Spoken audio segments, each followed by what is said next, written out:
Let's pray. Mighty God, who in your wisdom and goodness have appointed the officers of leaders and county assemblies for the welfare of society and the just government of the people, we beseech you to behold with your abundant favor as your servants, whom you've been pleased to call to the performance of important tasks in this republic. Let your blessings descend upon us here assembled, and grant that we treat and consider all matters that shall come under deliberation, in so just a faithful a manner to promote your honor and glory, and to advance the peace, prosperity, and welfare of our county, and of those whose interests you've committed to our charge. Amen.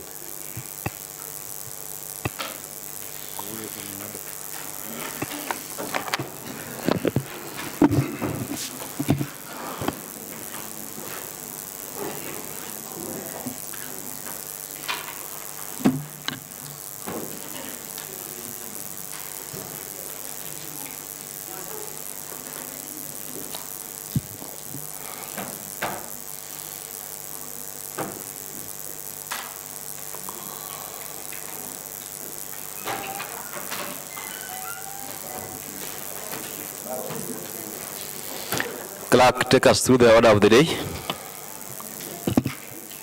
Thank you, Mr. Speaker and honorable members. Third Assembly, second session, order paper number 92 of Thursday, 6th July 2023 at 2:30 p.m. Order number 1, administration of oath. Next order. Order number 2, communication from the chair. Honorable members, I want to welcome you to this session. I have got 3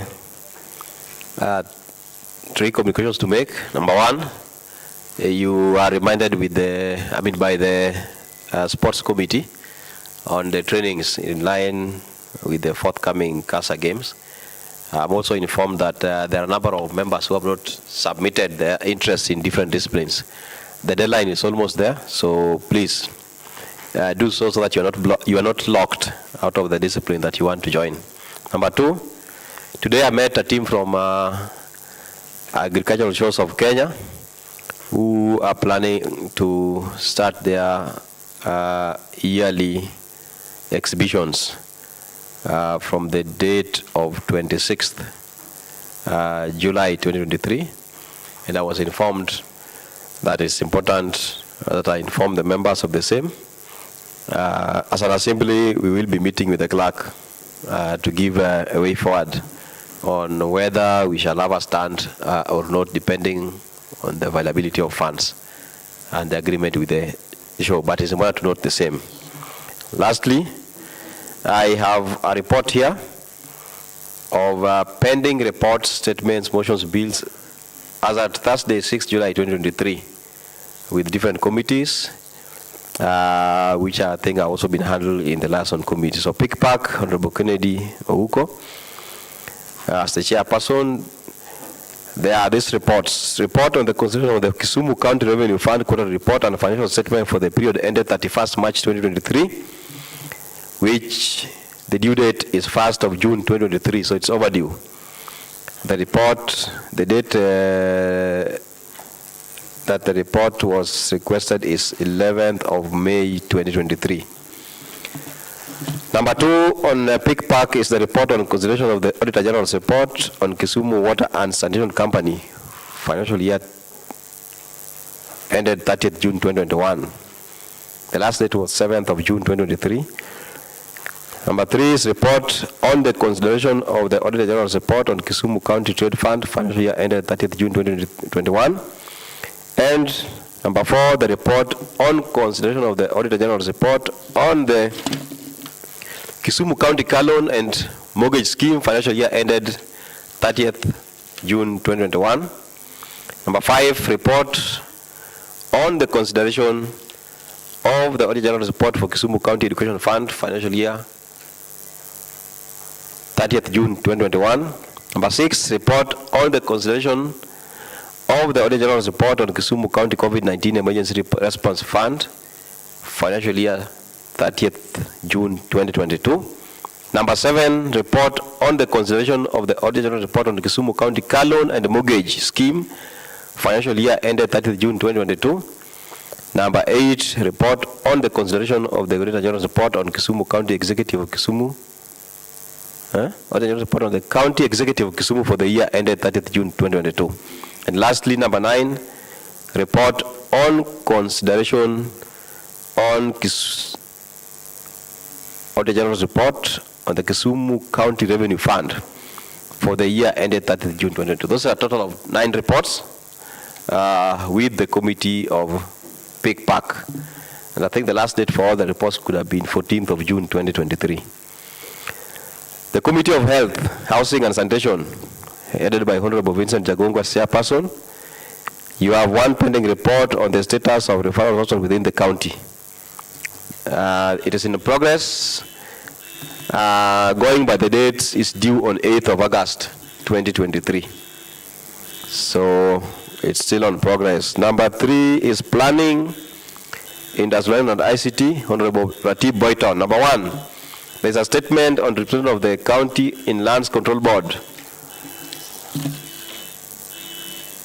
that was due on 1st of June 2023. Labor and Social Welfare Committee, headed by Honorable Zachary Okoyo as the chairperson. You have 4 pending reports. Number 1, report on the consideration of Kisumu County Public Service Board Service Annual Report for 2022. Report on the degrading activities against women traders in exchange of fish along beaches in Kisumu. Report on the allegations of irregular recruitment of staff at JTRH. Report on petitions against the Board Sub-County Hospital in the matter of illegal dismissal without pay. The last date is supposed to be 7th of June 2023. Cooperative Finance, Trade and Enterprise Development, Honorable Karen Ajwang. You have got 1 pending report. Report on the consideration of Kisumu County Executive Quarterly Report and financial statement for the period ended 31st March 2023. Overdue by, I think it was supposed to come on 1st of June 2023. Children, Culture and Community Services, Honorable Nancy Matara as the chairperson. You have 1 pending report on the reasons for continued closure of Jomo Kenyatta Sports Ground, due on 7th of June 2023. ECD, Adult Education and Vocational Training, Honorable Seth Okumu as the chairperson. Number 1 is the report on consideration of the Kisumu County Early Childhood Development and Education Bill that is in progress. It's due on 5th of August 2023. Then report on the status of bursaries for forms 1 to 3. I think that is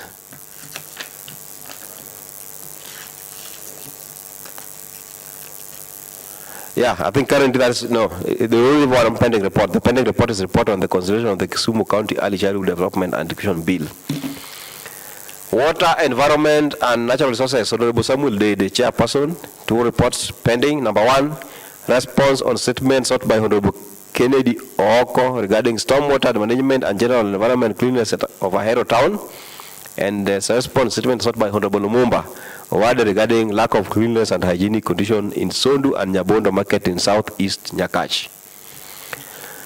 Public Works, Roads and Transport, Honorable Ruben Rakwach, you have 2 pending reports. The report on the emergency status of Ongoi Bridge along Chamelil Oduo Moroni Road in Chamelil, Tamu Ward, and report on the perennial road accidents claiming lives at Nyamasari Overpass at Kachok. Implementation Committee, Honorable Henrietta Bodo, chairperson. Report on the matter of payment of Project Management Committee. Report on the House resolutions for the last financial year. And report on the implementation status of desiltation of rivers and drainages. Sorry, you have 2.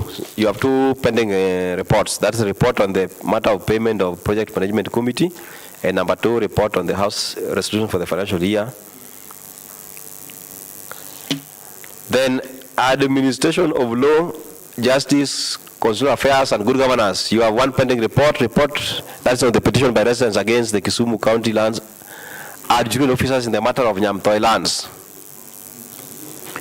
There is a joint committee on cooperatives, finance, and enterprise development and JLAC. No. There is a report on aversion plans of the imminent flooding disasters in the flood-prone areas within county. The committee had reported progress. Full report is yet to be presented. Agriculture, Livestock and Fisheries, Eunice Alando. There's a report on the death of fish.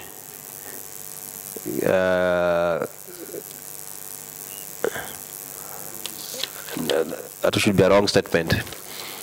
It's yet to come. There is no pending report with the Committee of Agriculture. Honorable members, you are aware that these reports ought to have come within the session, but unfortunately, if the adjournment motion is approved, as moved by Majority Leader in the coming debate, then it looks like they'll go into the next session. I want to request that when we will be discussing our plans for the next session, they form part of it. Honorable members, before I conclude, I also want to bring to your attention that there are a number of resolutions that were in the budget debate on 30th of June 2023. Each and every committee had some resolutions that they wanted the House to adopt. Remember, the report was adopted, so those resolutions has to be put in action. I think I will communicate them in due course.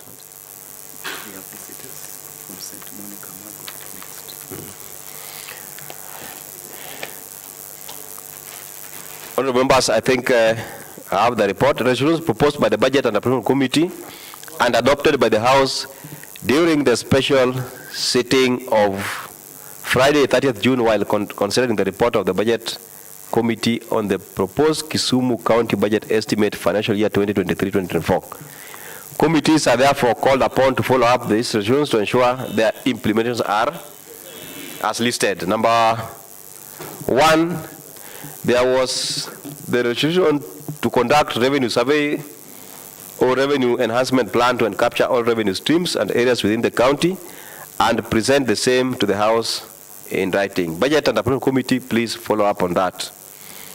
And in the timelines in the report, it was by September 2023. Number two, to fully automate collection by sourcing, purchasing, installing, and testing of the e-revenue system and report the progress to the Assembly. Finance and ICT Committee by September 2023. I am seeing that there are a total of 21 resolutions. I think the best thing to do is to post these resolutions in the wall so that each committee follows and ensures that they are implemented. Honorable members, I am informed, and I can also see that in the gallery we have got students from St. Monica Mago Mixed in Siaya County. And they have the following teachers, Mr. Crispin Odhiambo. We have got Kennedy Majonjo. We have Vincent Akudo. Bruce Keonzo. John Ouma. Samuel Odedo. They must be somewhere. We want to welcome you to Kisumu County Assembly. We know you also have Siaya County Assembly, but we do almost the same thing. So on behalf of the members, feel welcome. I believe that the Sergeant at Arm have taken you round on what we do as an assembly. If not, I know they will do the same. But I want to give two members maybe to welcome them. Today, Honorable Sami must be in.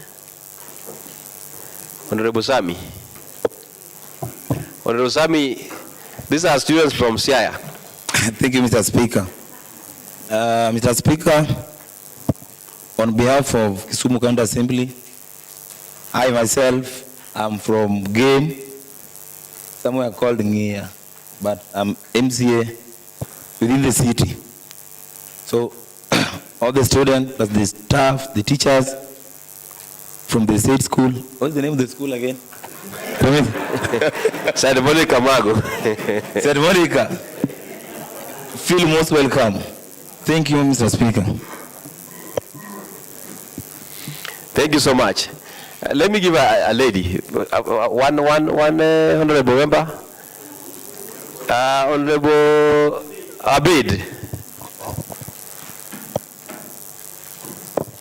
Good afternoon. My name is Mariam Abed. I'm here as a specially elected MCA, and I want to talk to girls. Girls, I'm a parent of children your age, almost your age, and I've noticed that the era of social media is selling a lot of fake lifestyles. So I want to tell you, as somebody who was once a teenage mother, stay in school, acquire a job skill. That will be the only thing you will have when you lose your youth. And it will be the only thing that will take care of you wherever you go. So stay in school and be an asset to the society. Thank you. I can see that members have said that I also give Honorable Mickey to talk to the students. Honorable Mickey.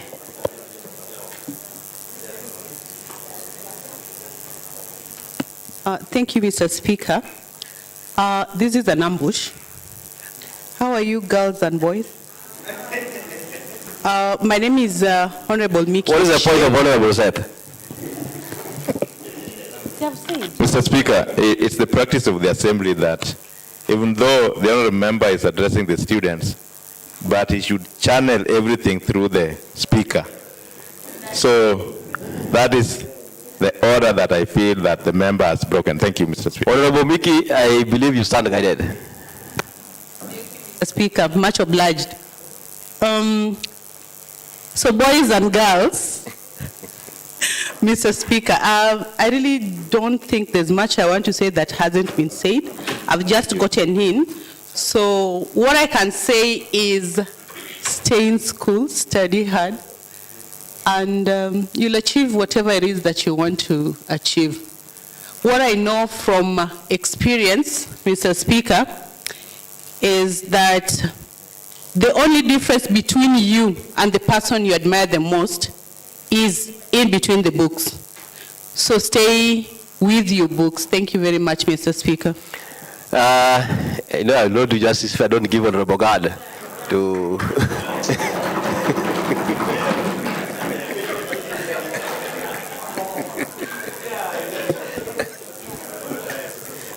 Thank you, Mr. Speaker, for this opportunity. To the students and the teachers, I want to take this opportunity to welcome you to Kisumu County Assembly. This is a constitutional office we are holding as members of Kisumu County Assembly, representing people from different parts of this county. I want to urge you, as my colleagues have said, that I know you are there for a mission in the school, and much awaits you outside here.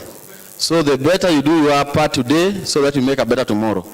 To the teachers, I think also you need ambitions. You have ambitions of moving from where you are to some steps. Some of you might be thinking of being MCAs. It's not a very easy job, very difficult. As you know, you always come for our support, and we go for your support in election time. But today, I want to tell you that being an MCA is not very easy. Don't think of being one, but work hard to be a better person than an MCA, because from where we sit, we are carrying a lot of load, a lot of burden from our constituents. But today, I want to urge each and every one of you, to the ladies, there is only that you put the uniform, then you graduation gown to the ladies, then the wedding gown, then the maternity, not the reverse. It's the uniform, school uniform, graduation, wedding, then maternity. But if you start from maternity, then you come to graduation and gown, then you lose the point. So you to stick to the core mandate you're doing today, which is school. As my colleague have said, everything you need is in nothing else. And therefore, as a county and as an assembly, we want to urge you, please work hard, come here more often, know how we make these laws, because whatever we make here, for the first time, even the village girls were talking about the village, they're called village what? Women group are talking about the finance bill. We also have our finance bill of Kisumu County. We want you to know what CI County Assembly is doing about their finance bill, why you're paying the taxes to the different levies they are putting. So I want to urge each and every one of you, Please work hard, get the best grade. It's only grades. Now you have CBC. So you must have something you know better than just the books. Teachers will help you to guide you so that you get something else apart from the books. So that when you come out here, you are all-round person who can fit in this community. It's a very difficult economy, different times, and the better you work hard, the better for you in the future. Otherwise, thank you very much. Thank you so much. Next order, clerk. Order number 3, messages. Next order. Order number 4, petitions. Next order. Order number 5, papers.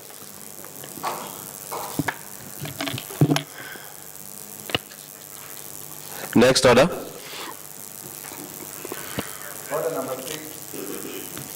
Order number 6, notices of motion.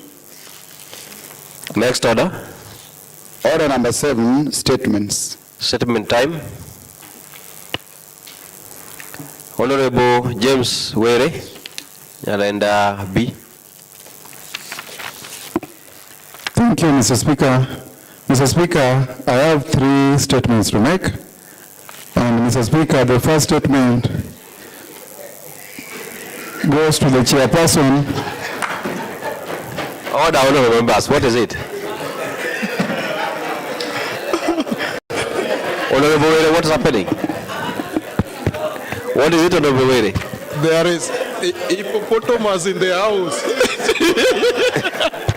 There is hippopotamus. What is it, Honorable Barega? Mr. Speaker, my colleagues are scared of hippopotamuses entering in the house, Mr. Speaker. Honorable members, be orderly. Mr. Speaker, can you protect me, Mr. Speaker? Honorable members, Honorable Barega, are you insinuating that there is a hippopotamus in the house? Not insinuating, Mr. Speaker. I had my colleague here, Honorable Rakwat, telling me, Mr. Dega, there's an hippopotamus entering in the house. Honorable members, let us be orderly. Honorable Were. Thank you, Mr. Speaker. Mr. Speaker, my first statement goes to the chairperson, Committee on Planning and Acceleration and ICT.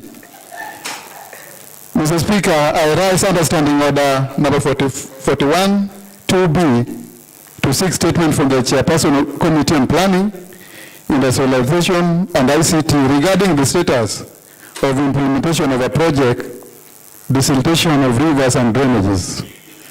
Mr. Speaker, aware that the County Assembly approved a supplementary budget in financial year 2022-2023 with an allocation of 30 million in the Department of the City for desiltation of rivers and drainages within the city.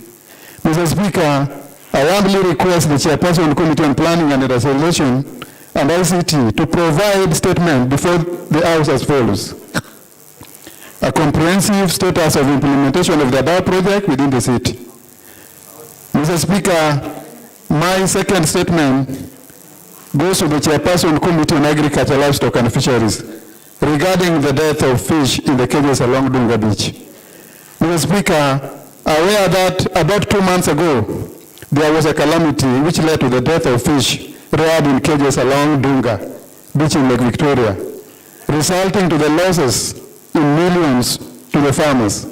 Mr. Speaker, I humbly request the Chairperson Committee on Agriculture, Livestock and Fisheries to provide statement before this House as follows. 1, what plans or intervention in terms of remedying of the laws by providing fingerlings, fish feeds, or any compensation towards the same? Number 2, Mr. Speaker, what measures is the department putting in place to address any future occurrence of the same? Mr. Speaker, my third and last statement goes to the Chairperson Committee on Early Childhood Education, Adult Education and Vocational Training regarding the status of bursaries for Form 1 to Form 3. Mr. Speaker, aware that the students are already going back to school from the half-term break, I humbly request the Chairperson Committee on Early Childhood Education and Adult Education and Vocational Training to provide statement before this House as follows. What is the status of bursaries for Form 1 to Form 3s? And number 2, Mr. Speaker, when will the disbursements be made to schools? Thank you, Mr. Speaker. Honorable members, I want to direct that The first statement by the Honorable James Were, asking for a comprehensive status of implementation of the above project, for the projects within the city following the supplementary budget financial year 2022-2023 be committed to the Committee of Implementation. He has asked the Committee of Planning in the Zone ICT, but I think it's best suited that it be handled by the Committee of Implementation. On the statement number 2, that the Honorable Were has requested the Chairperson of Agriculture, Livestock and Fisheries Committee on the death of fish in cages along Dunga Beach. All those questions, I want to commit them to the Committee of Agriculture, Livestock and Fisheries. And the last statement on the status of bursaries and when the disbursement shall be made to schools, I want to commit it to the Committee of Early Childhood Education, Adult Education and Vocational Training. And other members, we may be going for a recess, so I want to request that the committees I authorized to them to work on these reports during the recess, so that we get the feedback immediately we resume from long recess. But in the meantime, I think I'm seeing the chairs are here. Let me start with the Honorable Seth. Is it a statement or you want to say something on the... I want to respond to this statement. Okay. Thank you so much, Honorable Speaker. Honorable Speaker, I got the statement by Honorable Were as of yesterday before he brought it to the floor of the House, and I took an initiative to seek for information from the department. Proceed. And now I have the response that he wanted. Honorable Speaker, we know that we had budgeted for 205 million for bursaries. As at now, only 152,750,000 has been released towards bursary. And this has made us pay for all the scholarships that we have and all the Form 4s. As at now, the Form 3s, we need 28,293,127. For the Form 2s, we need 30,177,918. And for the Form 1s, we need 11,907,577. Honorable Speaker, we believe that the department will get an exchequer release, and we believe to finish the payment of all the bursaries from Form 1 to Form 3 by 13th July 2023. So, honorable members, we are asking for your patience, as we know the challenges we have with exchequer releases, but we believe that once that is done, we shall be done with the issue of bursaries and scholarship by 13th July 2023. Thank you so much, Mr. Speaker. Those were the responses that I was asked to get. Thank you so much, Honorable Seth. I think I rushed into committing it to the committee. I ought to have given the members, the chairs first, if they have the reply. So, Honorable Were, on the statement sought on the issue of bursaries. Thank you, Mr. Speaker. I am satisfied. Thank you so much. I therefore say that that statement is sorted, and I therefore want the Hansa team to expunge my remarks on committing it to the Committee of Education. I think in the best way, I should also give the Committee of Agriculture.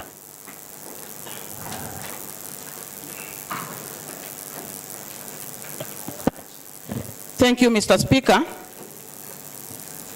As far as the concern of Honorable Were, we've taken the point, and just as you has directed before, that the committee will sit down and see on the way forward.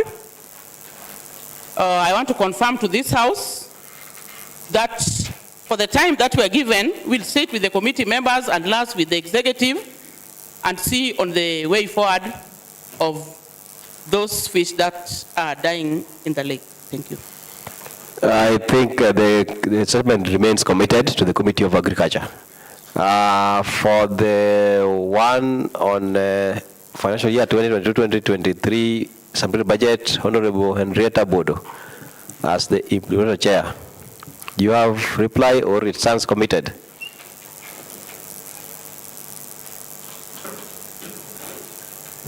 Thank you, Mr. Speaker. I think it stands committed. Thank you. Yeah, statement time. Next order. Order number 8, that is commencement of business. Adoption of the report by procedure and rules on amendments to the Kisumu County Assembly standing orders by Honorable Pomelo Oyo. I have a request by Honorable Pomelo Oyo that the Honorable Leader of Majority presents the report. Honorable Leader of Majority. Thank you, Mr. Speaker. Mr. Speaker, on behalf of the Vice Chairperson of Procedure and Rules, Honorable Pomelo Oyo, I wish to move a motion for the adoption of the report by Procedure and Rules on amendments to the Kisumu County Assembly standing orders. Mr. Speaker and honorable members, the standing orders of the County Assembly codify much of the procedures and practices of the House and provide a mechanism for regulating County Assembly business. Therefore, it is important that they are kept up to date. Pursuant to Article 185 of the Constitution, the County Assembly has complete authority concerning its procedure, so far as it is not limited by constitutional provisions. In addition to this inherent power, the Constitution of Kenya, read in tandem with Section 14 of the County Government Act 2012, contains substantially the provision that the County Assembly shall determine the rule of its proceeding. Therefore, the first aim in commissioning this review of the standing orders is to remove anomalies and make the standing orders easier to use and in harmony with the Constitution, statutes, and relevant parliamentary law. This review is thus done in recognition that the standing orders are subordinate rules of procedure for the conduct of business in the County Assembly, and that any interpretation and application is here done only in the context of procedure and not substance. Committee establishment and mandate. Mr. Speaker and honorable members, standing orders number 191 establishes the Select Committee on Procedure and Rules mandated to 1. Consider and report on all matters relating to these standing orders. 2.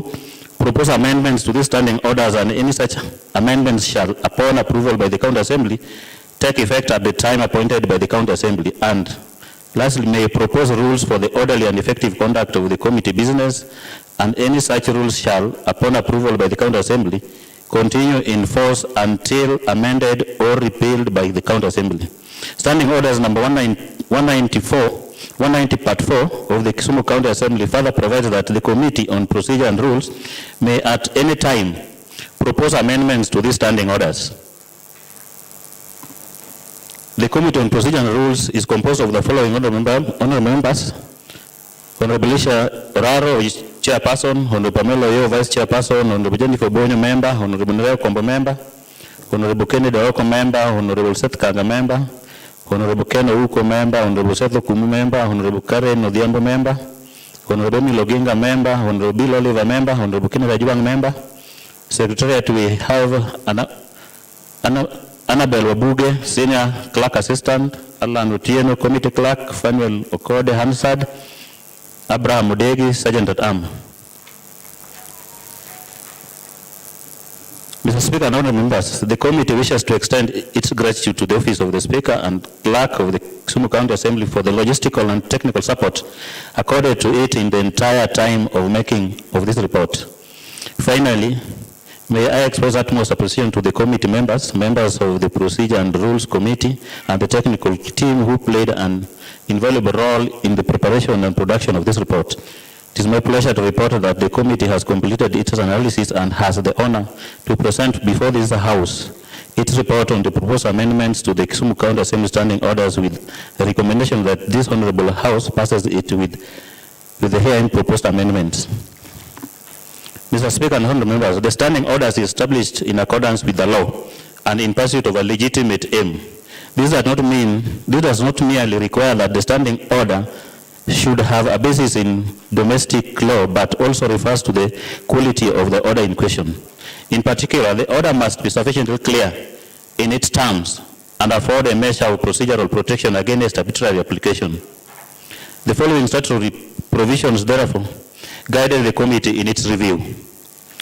A. County Governments Act 2012, the Public Finance Management Act 2012, Public Appointments County Assembly's Approval Act 2017, County Assembly Powers and Privileges Act 2017, Statutory Instruments Act, County Assembly Services Act, the Elections Act, Interpretation and General Provisions Act, Petition to the County Assembly Procedures Act 2020. Mr. Speaker and honorable members, take notice that the County Assembly is controlled in its procedure by any provision of the above-mentioned laws which directly or by necessary implication govern its procedure. In general, the County Assembly is governed in accordance with the recognized principles of parliamentary law, subject to any special provisions of the Constitution, statutory or charter provisions, and any rules it adopts and standing orders. Mr. Speaker and honorable members, the standing orders provide three avenues through which they can be amended, namely, 1, the Procedure and Rules Committee can propose amendments any time. 2, amendment on the initiative of a member. And 3, periodic review by the Procedure and Rules Committee. Amendments of the proposed amendments. Proposed amendments to the standing orders take effect at the time appointed by the House after approval.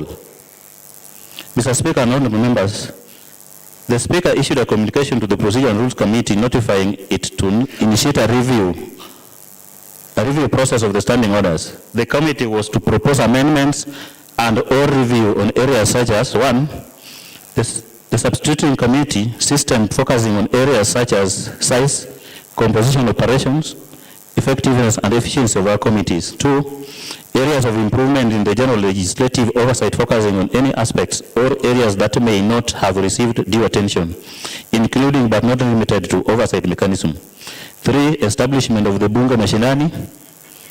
4, consideration of the various speakers' rulings as well as judicial decisions that have a bearing on the procedure of the House. Mr. Speaker and honorable members, following the review process, the committee proposes the following orders be amended. 1, Standing Order 136, lapse and reintroduction of bills. That Standing Order number 136, Part 3, be amended to require that a bill, the consideration of which has not been concluded at the end of the term of the Assembly, should not lapse, but may be taken over by a committee of the House or any member at the stage at which the bill had reached with the approval of the House and subject to its republication. Recommendation. The committee proposed that the Standing Order number 136, Part 4 be amended by introducing the words, may, with approval of the House in the new session, be reintroduced by a relevant committee of the House at the stage at which the bill had reached immediately after the words. A bill for the consideration of which has not been concluded at the end of the term of a county assembly, and by deleting the word lapse. Number 2, proposal on improving the efficiency of the committees. Mr. Speaker and honorable members, the committees form an important avenue through which the House executes its duties. Therefore, effective committees translate to an effective House. In this regard, the committee proposes that A, the streamlining of the mandates of committees, especially where the mandates are broad. This will ensure specialization and hence enhancing efficiency. B, the membership of the committees be reconsidered. And C, additional committees be established to deal with emerging issues, specifically the committee proposes. 3, Standing Orders number 160. That order number 160 be replaced as read as follows. Composition of select committees. 160 Part 1, subject to any written law, these standing orders or a resolution of the County Assembly, a committee shall consist of an odd number of members, not less than 5, and a maximum of 9 for committees with members of the leadership. Number 4, Standing Order number 189. That Order 189 Part 1E be amended to read as follows. There shall be a select committee to be known as the Budget and Appropriation Committee, comprising of 1, the chairperson, 2, liaison chairperson. 3, majority leader. B, majority whip. C, minority leader. D, minority whip. Not less than 7 and not more than 9 other members. That Order 189 Part 2 be expanded so that Order 189 Part 3 becomes Order 189 Part 2. That Order 189 Part 2E be amended by deleting the words tax estimate to read as follows: examine economic plans and budgetary policies and programs with the direct budget outlays. Number 5, Standing Order number 195 to 206. That Order 195 to 206 be maintained. The justification is the Committee on General Oversight is to be retained among the committees. The General Oversight Committee to hold meetings every last Thursday of the month or a day before or after if Thursday falls on a holiday. Number 6, second schedule, that the Central Committee on Cooperative Finance, Trade and Enterprise Development be realigned with the department at the Executive. Committee on Finance and ICT. All matters relating to cooperative movement, microfinance, institutions, and empowerment of registered women and youth groups, insurance, proposed loans and advances by the Executive, fair trading practices and all matters of tax estimates, monitor the spread and enhance use of ICT in the county government to increase transparency and accountability.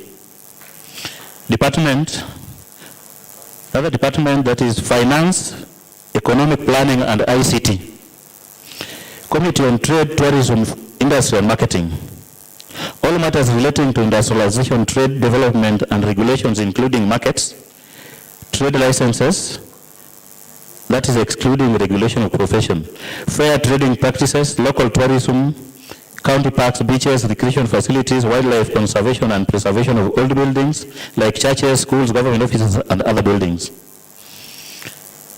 Department of Trade, Tourism, Industry and Marketing.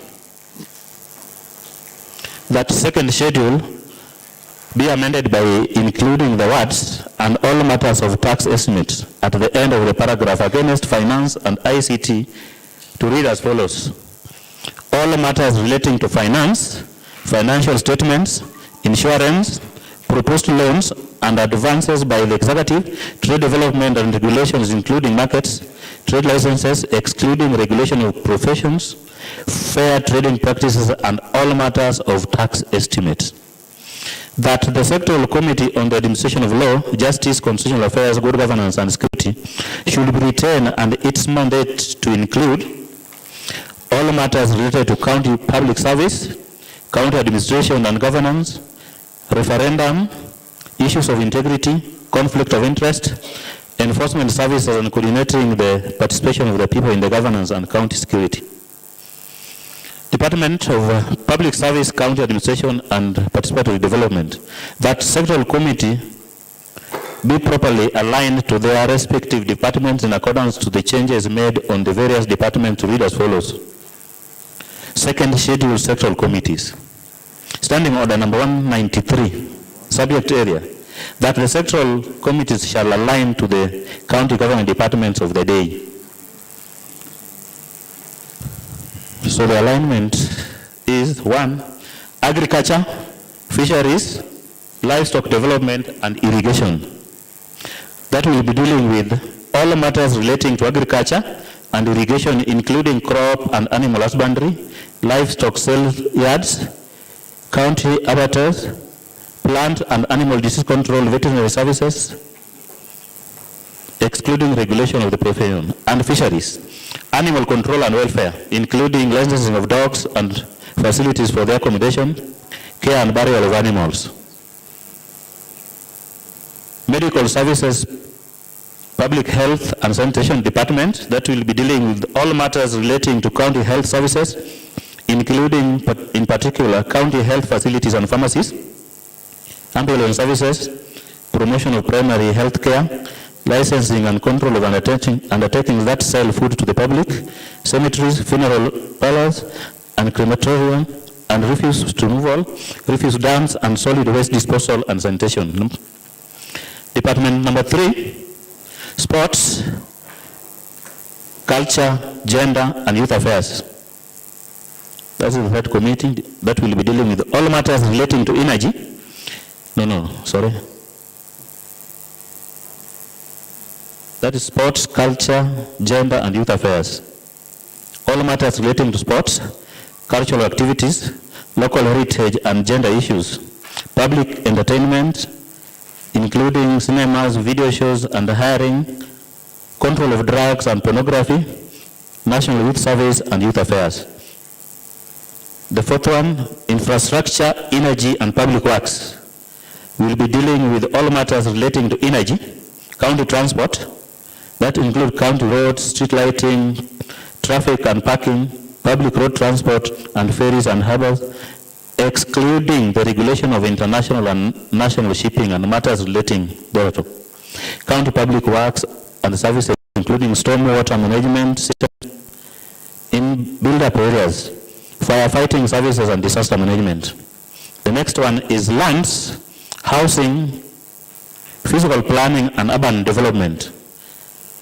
That will be dealing with all matters relating to land, county planning and development, including statistics, land survey and mapping, boundaries and fencing, housing, and urban development.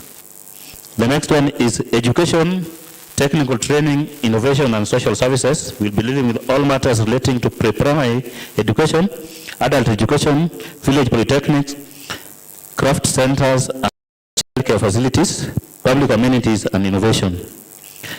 The next one is water, environment, natural resources, and climate change. All matters relating to the provision of clean water for domestic use. That is implementation of specific national government policies on natural resources and environmental conservation, including soil and water conservation and forestry and control of air pollution, noise pollution, and other public nuisance and outdoor advertising and climate change. The next one is trade, tourism, industry, and marketing. All matters relating to industrialization, trade development and regulations, including markets, trade licenses, fair trading practices, microfinance institutions, empowerment of registered women and youth groups, insurance, proposed loans, and advances by the executive, fair trading practices, and tourism. The next one is finance and ICT. That will be dealing with all matters relating to finance, financial statements, all matters of tax estimates, monitor the spread and enhance use of ICT in the county government to increase transparency and accountability. The next one is Ward Development Committee. Initially we had Ward Development Fund Committee. So the proposal is Ward Development Committee that will be dealing with all matters relating to development in the wards. Select committees. That Labor, Welfare, and Equal Opportunities Committee be changed to a select committee as it is no longer aligned to a department. Mandate. All matters relating to labor, trade union relations, manpower, or human resource planning and social welfare. Number 7, Standing Order number 164, Notice of Meetings. The committee observed that there was need to include use of electronic means of communication as a mode of issuing notices to members. Recommendation, amend paragraph 2 by deleting the words through the email addresses of a member, appearing immediately after the word circulation, and substituting therefore the words by electronic means to a member's official communication address or number. Number 8, Standing Order number 183, that is progress reports for committees.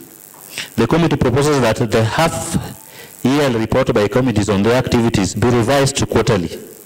This is to allow committees to make more regular reports to the liaison committees on their activities.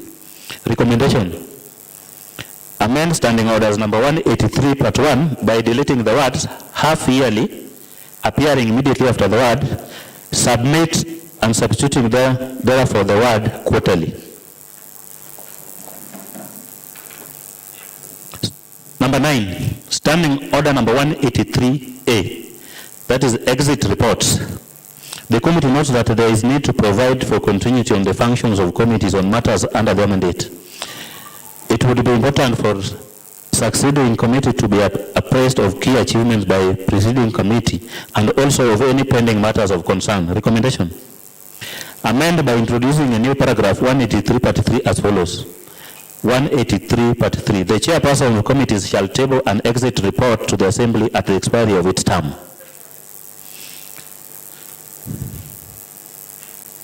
We have other amendments. Mr. Speaker and honorable members, the committee further proposes the following amendments to the standing orders. That is number 10, standing order number 2. That standing order 2 be amended, A, by deleting the definition majority whip and substituting therefore the following new definition. Majority party whip means the member elected as the party whip by the majority party. Part B, by deleting the definition of minority whip and substituting therefore the following new definition. Minority party whip means the member elected as the party whip by the minority party. C, by introducing a new definition of party whip as follows.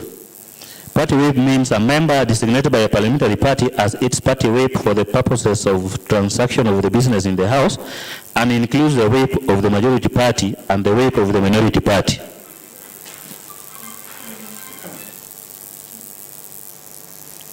New standing order 161A, 175A, 175B, 175C to 43A.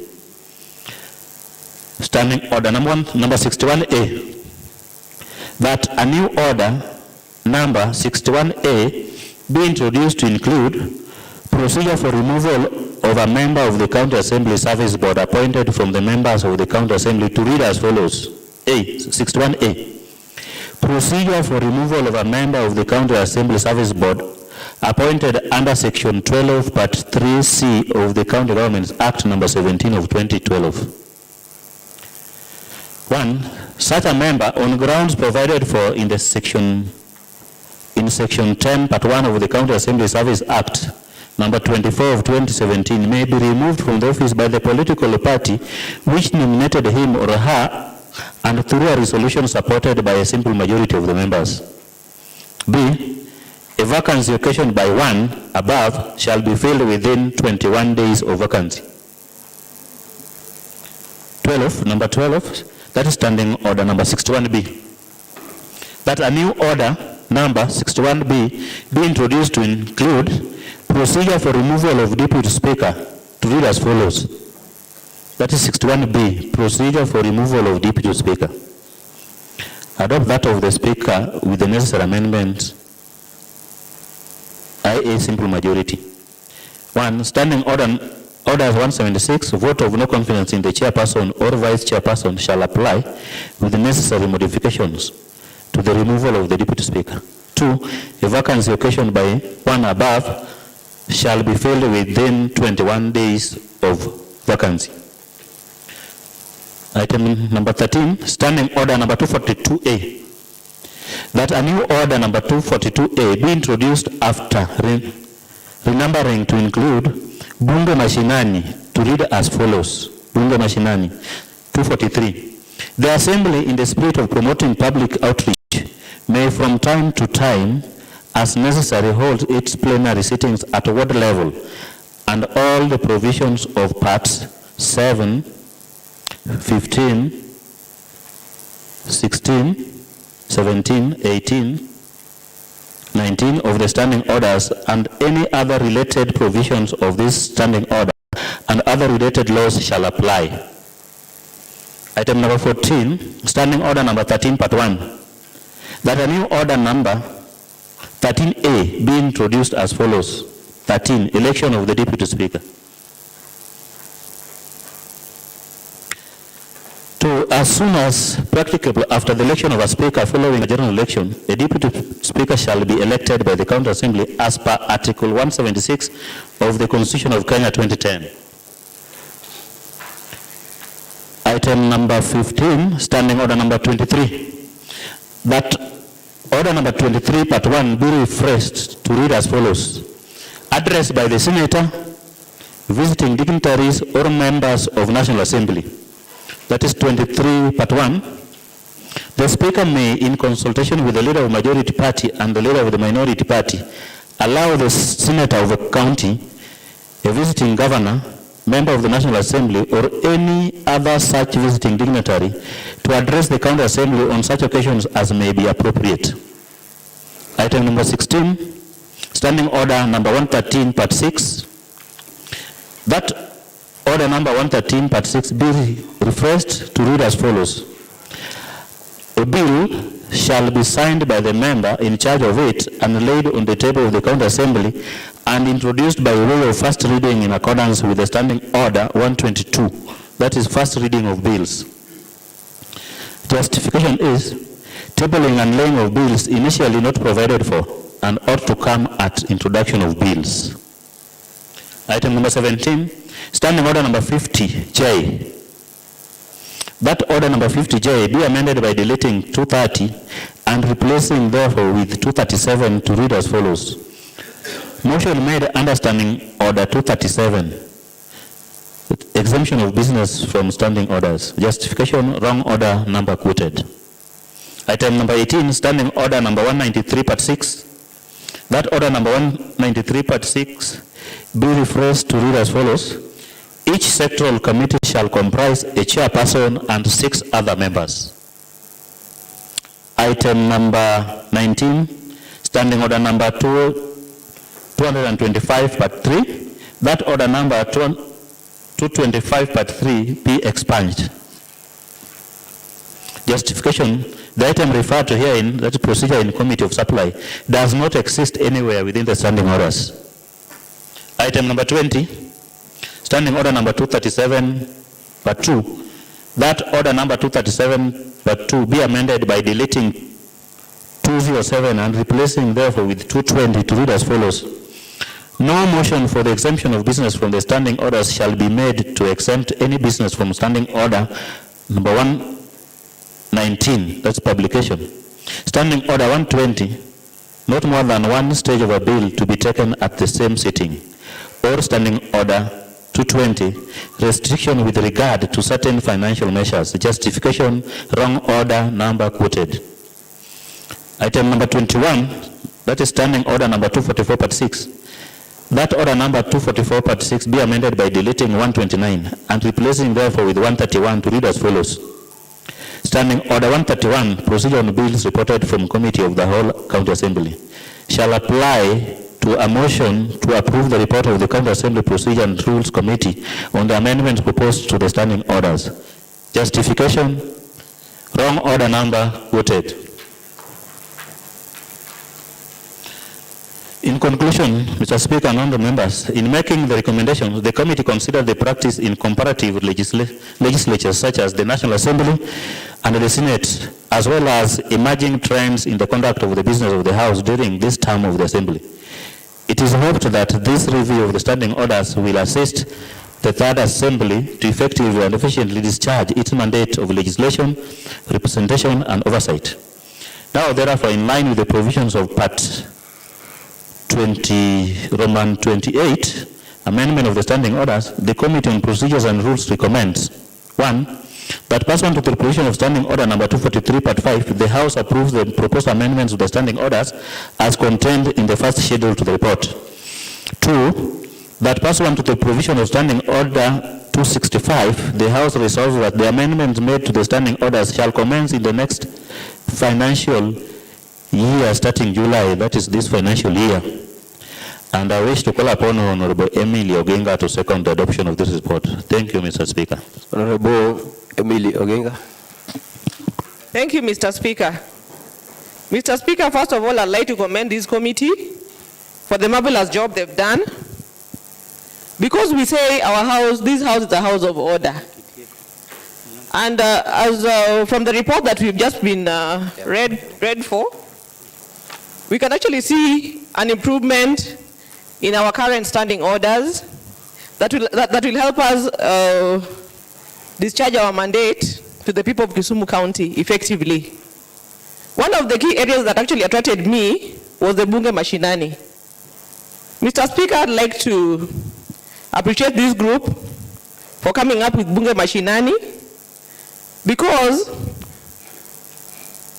my interactions with people out there, I realized that not so many people understand what the assembly is mandated to do.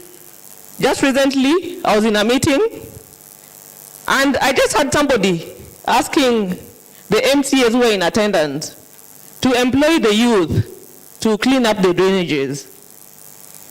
Mr. Speaker, I believe that by introduction of Buge Mashinani, we'll be able to go down there and interact with our people and let them know more on our responsibilities, and also to help them know more about how to go about issues that come up within the county. Mr. Speaker, secondly, I'd like to talk about the committee realignment. Mr. Speaker, I think this was long overdue because there's been a lot of conflict in the committees, especially the sectoral committees. Mr. Speaker, I'd just like to talk about a case where we had the vetting for the chief officers just recently. Mr. Speaker, you know that some of the chief officers had to be vetted by 2 sectoral committees at one sitting. And Mr. Speaker, I believe that by realigning these committees to the executive department, then we'll be able to discharge our duties well without having to have a bigger group sitting down to look into issues affecting this department. Another issue that I'd like to emphasize on is on standing order number 183/3. In this standing order, we have the exit reports by the chairs of various committees. Mr. Speaker, I believe this is a very good move, and this will enable continuity for the various houses.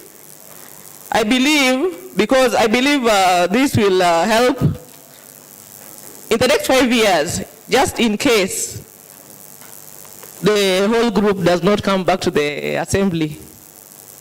I know the new members who might be coming in, will be able to continue with the businesses that were carried out by the third assembly, and they'll be able to transition well with less repetition. Otherwise, Mr. Speaker, I'd like to thank the committee for this wonderful job, and also for giving us the room for amendments in future. Otherwise, I second. Thank you. Thank you so much, Honorable Leader of Majority and Honorable Emily. Honorable members, when the paper was laid, I did refer ourselves to the standing order number 244/5, which in quote says that the County Assembly shall consider the proposed amendments to standing orders as reported from the County Assembly Procedure and Rules Committee on a motion that the report of the County Assembly Procedure and Rules Committee be approved. Honorable members, the second part of it says that it can adopt the procedure on bills reported from Committee of the whole County Assembly as per standing order number 131, and the motion to, I want to quote, standing order 131, procedure on bills reported from Committee of the whole County Assembly shall apply to a motion to approve report of the County Assembly Procedure and Rules Committee on the amendments of the proposed standing orders. So, honorable members, with the slight modification, I want to direct that I propose the motion for debate. Thereafter, we shall allow any proposed further amendment in it, and if none, then we go the Guillotin way. I put a question on the proposed amendments as a whole, where we'll vote for it in a combined way. So with that regard, honorable members, I want to propose that the motion for the adoption of the report from the Procedure and Rules Committee on the amendment of the standing order is open for debate.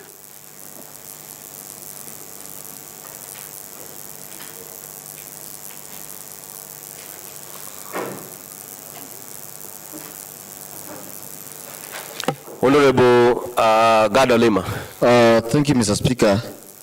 Mr. Speaker, I rise to support the report brought by the Procedure and Rules Committee. Mr. Speaker, any law is a work in progress, and therefore, if you made changes after seeing what has been happening, I want to support what the committee has brought to this House, that we adopt the report and see how best we can serve the Kisumu County members or constituents with the new rules that we are going to get if we pass this bill, this report. Mr. Speaker, I only have a question on, I wanted to request that we look at the report keenly. The Second Assembly did create the Ward Development Fund Committee with the thinking that we were going to have Ward Development Fund. Mr. Speaker, today that thing is a hot air and it's not there. And I thought the committee would be wise to remove the Ward Development Committee from our several committees. Because, like it's brought here, that the Ward Development Committee will look on ward development in the wards. So these other committees will do what in the wards? How I wish that the committee would have just abolished the Ward Development Committee, because it now negates what other committees are doing. Because all that we are doing in this House is to develop the wards. So I don't know at what point will the Health Committee come in, and at what point will the Ward Development Committee come in.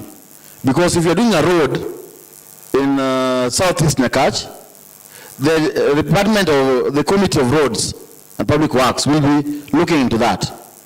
That is equally development. I don't know, will they go together with the Ward Development Committee to do the same? How I wish that we can check on that and see. Because as it stands, that committee will be doing nothing. Because if it's a matter of roads, it will be done by the Roads Committee. If it's a matter of health, it will be done by the Health Committee. So at what point will we be using the Ward Development Committee to do anything in the wards? That is my one request that I wish the committee could check into. Number two, Mr. Speaker, I've just realized that there's amendment into the position of the Deputy Speaker. Mr. Speaker, I think Deputy Speaker is a deputy to a Speaker who is elected by the members by the Constitution. That was enacted in 2010. The election of the Speaker is the same way you elect the Speaker, the same way you elect the Deputy Speaker. And therefore, the removal of a Deputy Speaker should be the same way as the removal of a Speaker. I don't think we should lessen that office so that by a simple majority, somebody vacates that office. We should protect that office so that it also has a mandate and feels that it's part of the leadership. Because by being a Deputy Speaker, you go through the normal election that the Speaker goes. And therefore, I don't think we should amend that to a simple majority.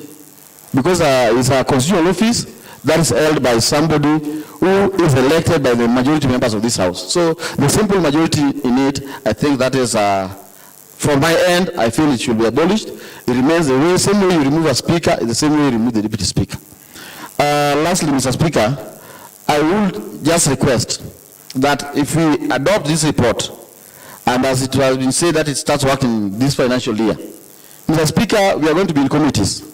How I wish to request the leadership that are going to put and realign people in committees, that we use the strengths of different people. We have different members here with different strengths and knowledge. If you were to ask me any day, any time, who will be the chair of health in this House, I'll tell you Jagongo. Mheshimiwa Jagongo, because how he has been there from the Second Assembly to date.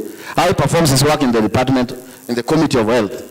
How I wish if the leadership is going to place people in different committees, the strength of different people, and what those people feel they can do better, so that we get the 7 who can work hard to make sure that this House does the best into this.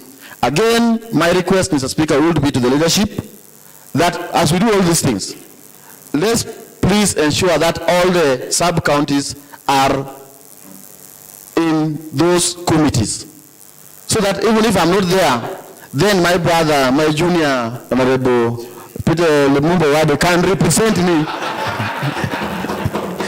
can represent me even when I'm not there, so that each and every sub-county, when we're doing something in health, let's get at least somebody from a sub-county, so that all these sub-counties feel represented in those committees, so that we work as a team and ensure that if I'm there and Mheshimiwa Lumba is not there, is assured that what we are going to discuss is part and parcel of the development in his ward. With those few remarks, I support.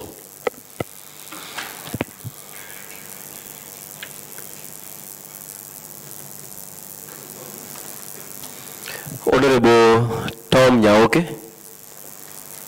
Sajala Tam assist Honorable Tom Nyaoke. Thank you, Mr. Speaker. Let me also put my concern on this very important motion, Mr. Speaker. Mr. Speaker, I want to thank the committee. Really, having been in that committee, I'm still proud that good work is still going on, Mr. Speaker. Mr. Speaker, we have looked at all the areas of interest, the areas that we are actually making changes on, particularly the areas which had errors. Those are really logical things. The other logical things that I can see has been done here is particularly the changes made on standing order number 136 on the lapse and reintroduction of bills. Mr. Speaker, this is something that if we didn't look at it carefully and make a change on it, we would be losing very important bills that ought to have been started, Mr. Speaker. The other thing that was looked on is the proposal on improving the efficiency for the committees. Mr. Speaker, the design which has been proposed in this particular amendments, Mr. Speaker, I'm sure and I'm certainly proud that it's going to bring a good change in the way that we are handling our committees. And I'm promising you, Mr. Speaker, that we will, whether I get into committee or not, I'm sure those who will be able to get into those committees are able and will be up to the task to give us the, to show that they are able to perform. Mr. Speaker, if we join our hands together in this house, make sure that what actually brought us into this house is properly articulated and properly executed, Mr. Speaker. I don't think we are going to have various issues going forward. Mr. Speaker, I want to also support what my colleague Gadolema talked about, that really there are certain things that while we are going to consider the composition of the committees, Mr. Speaker, there are people that even if you ask me to arrange even who will be a chair in where, I can comfortably do that without any out of doubt, Mr. Speaker. There are certain areas that I know so and so can be there. Whether you like me, whether he likes me or not, I can comfortably say so and so is able to chair that committee. And I believe and I trust that the leadership is going to be impressed upon by the Holy Spirit, the guidance of God, so that as we pray in our prayer in the assembly, let that prayer get into their hearts as they go to perform this task of alignments of the committees. Thank you, Mr. Speaker. Honorable Kelvin Raro.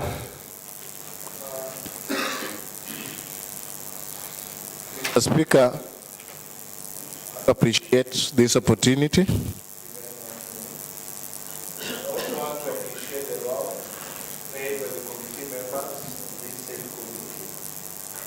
And the secretariat, the clerk office that were trying to write the report, and the way they wrote the report shows a lot of maturity and how advanced they are. There's this question of the removal of Deputy Speaker, which I've heard God speaking about, and actually we should see it as an amendment and ask you, the Speaker, to give us a way forward on how we can amend that so that we remove it. We want to make sure that Deputy Speaker and Speaker are protected. the issue of simple majority and reasons why a deputy speaker should be removed should be clear. We don't just wake up one day and say we are 47, we are not interested with the deputy speaker, then we vote and we say it is 24-23, then you are told that you are no longer deputy speaker. There must be protection of the said offices so that we live harmoniously, and for you to imagine, to even imagine that you want to remove a deputy speaker should be a serious thing. So I want guidance from you on how you feel like we can propose the amendment, and if possible, we invite someone to second the amendment, and it is debated on the issue of removal of deputy speaker so that we move to the next level. Because that is one thing, without even looking at maybe Nerea today, but we're looking at any other person who can be a deputy speaker. To imagine that you want to remove a deputy speaker is to imagine that you want to remove a speaker, and it is to imagine that you want to remove a governor. So that imagination is what we need to control. And that's why that part, I differ with it in the report, and I think she'll give us guidance on how we can amend it in that report. Number two, I want to appreciate that the question of labor and social welfare being treated as a select committee, because as a sectoral committee, labor and social welfare committee is hanging. They are trying to look for some roles, but they are not there. That's why they will always invite the County Public Service Board, which actually is an independent body in the county. And being an independent body, they are not even subjected to a lot of threats. The actual thing that the labor committee should be doing as a select committee, as the way it has been proposed, is also to look at the welfare of workers within the county. Are they serving the county? Are they doing their roles, like the recruitment of revenue officers and reinforcement officers? The labor committee has a lot of power to even analyze and say these people are helping the county, or we are just paying people who are not doing good work. So in one way or another, as a select committee, they have many, many roles that they can do, apart from only concentrating on recruitment processes, Mr. Speaker. So I support the issue of Labor and Social Welfare Committee to be referred as a select committee, but with their roles should be made clear so that they know where and what they should be doing in terms of giving even advice. Like when you talk about shortage of staff in VTC, which is under education, shortage of staff when you look at health department and etc. The Labor Committee should have a role in those areas despite having a committee under the same, because labor will always be concentrating on the workforce and the welfare of the workforce within the county. So I support the issue of select committee. The last thing that I might also want to bring to your attention is the operation of committee in terms of meeting. One of the adults that we have in Kisumu County Assembly in terms of meetings is that house business is the one that schedule meeting. The house business can do that because committees have many members in it, and for you to have a peaceful meeting, then it forces the house business committee to sit and arrange for those committees to have a sitting.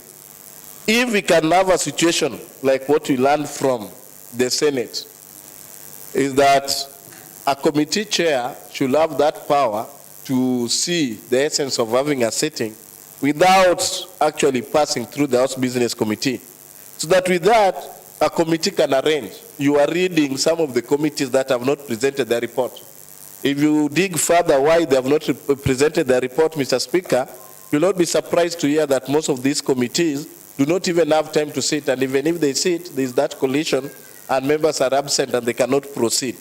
But if we have a situation whereby a committee consists of 7 members and they can make an arrangement and sit because they want to achieve a certain thing, then that will make the work easier. But if everything will be controlled by one, the House Business Committee, that the scheduled meeting, then a lot might not work maybe well according to me. And for that main reason, as you continue improving your document, the issue now you want them to operate and how the power that you want to add this chair so that they can have that ability to decide, and through their own arrangement, they can say that this month we can make a plan, we'll be having around 6 sittings, and with those 6 sittings, they can plan for themselves. But if it is still under House Business Committee, then you will not have solved the problem of other committees not presenting their report on time, Mr. Speaker. I want to sit down saying that, Mr. Speaker, the document that has been brought to this assembly today is one of the ways of trying to empower members, trying to empower the assembly to operate effectively and to produce good reports, and above all, to make members be relevant in the activities in terms of committee contribution. If that is done, Mr. Speaker, and it is implemented, then I'm sure by the next report, quarterly report, you'll be surprised that many members will be very happy with the participation, and you'll also assess and know which committee is actually performing. For now, if you are to ask these members to vote for the best committee so far that has performed in this assembly for this last financial year, I can tell you that number one is maybe budget committee, because of whatever they were doing, a serious thing. Then number two, you can talk about the health committee led by Jagongo. Number three, in my own judgment, will have gone to education committee. But there are other dormant committees that I don't know if their chairs are alive or they are not thinking of what to do, but actually they need to come out and work. Thank you, Mr. Speaker. The Honorable Sam Onyango. Thank you, Mr. Speaker. Mr. Speaker, I want to take this opportunity to thank the committee for bringing the good report. And Mr. Speaker, I want it to be adopted the way it is with this reservation. Number one, I want to thank the committee at least for giving my committee work from the ward development. So I want to remind Honorable God, if the committee is abolished, you will be committee-less. Because you are in that. Number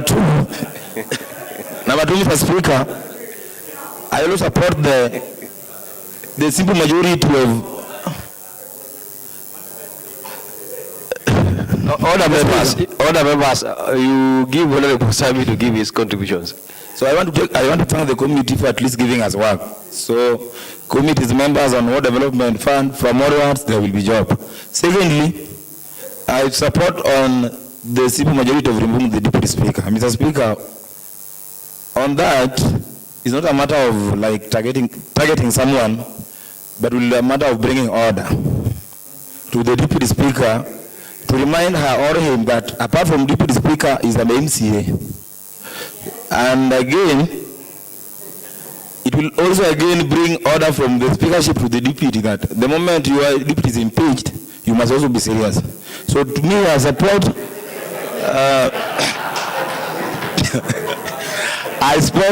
Point of order, Chair. What is the point of order, Honorable Badega? Is the member threatening the sitting speaker or what, Mr. Speaker?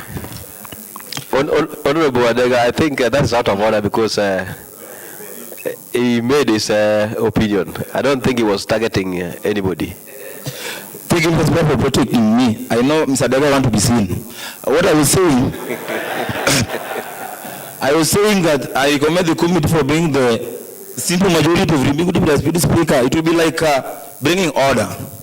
So when the deputy speaker is removed from the being deputy speaker, even the speaker will now be saying that if my deputy is impeached, I can be impeached. So I think it will be order. So I support the report the way it is. I support.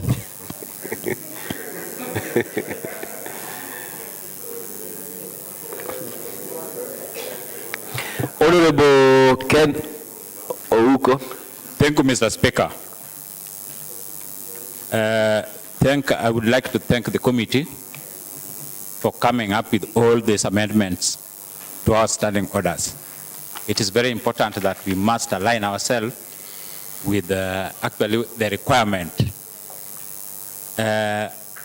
For one, Mr. Speaker, there are some factors we have to consider. For one, to be elected as Speaker, in the County Assembly of Kisumu, it is not an easy work.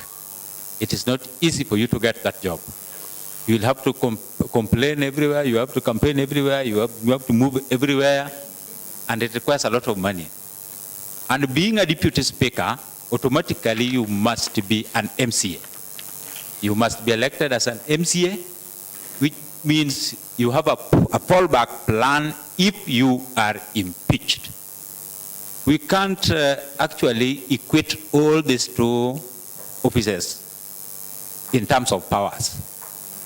There will be a lot of struggle in terms of powers if we do that. Sincerely speaking, the deputy speaker who has a fallback plan, if sent away home, he will not go home, or he will remain as an MCA in the County Assembly of Kisumu. But the speaker, when the speaker is sent away, he will go home. He has no fallback in terms of that.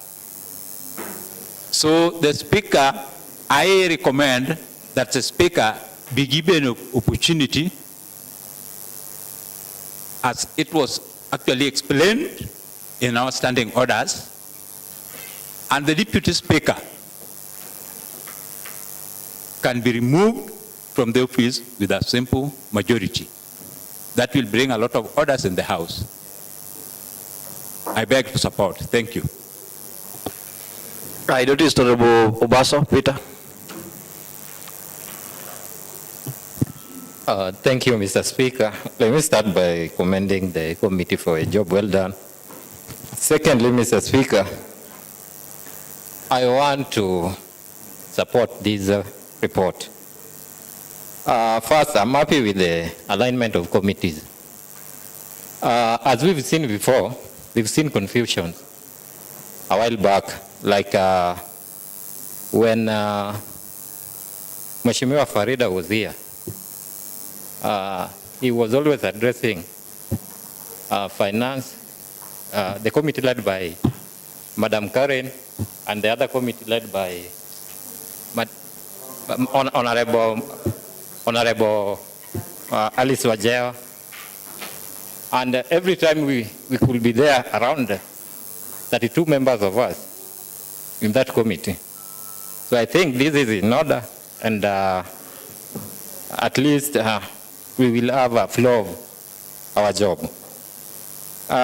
Secondly, Mr. Speaker, I want to totally agree with the report, except on the issue of removal of a deputy speaker by a simple majority.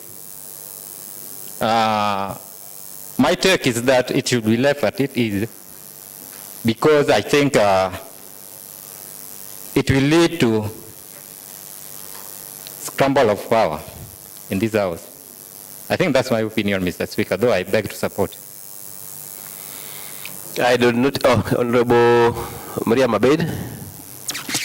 Mr. Speaker, one, I would really like to thank you and your team for coming up with a wonderful report.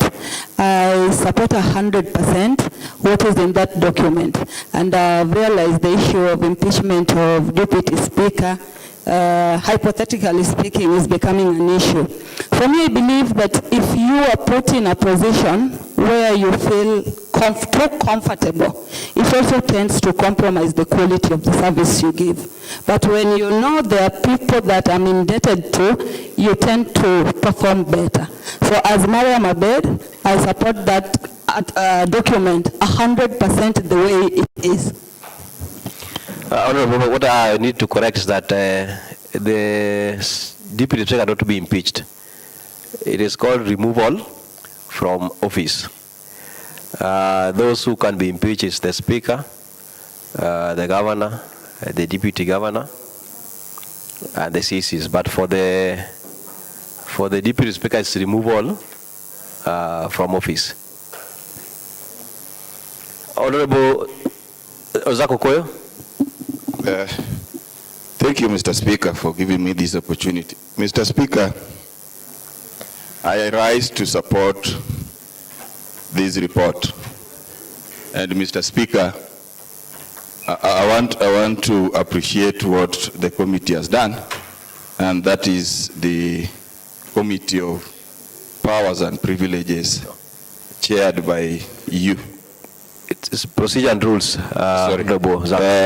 Procedure and rules chaired by you yourself. Mr. Speaker, I want to tell you, or I want to inform the House that I'm pleased with the way you are leading us in this honorable House. Mr. Speaker, this afternoon when our members were coming in, Mr. Speaker, you can see how members are smart today, smartly dressed today.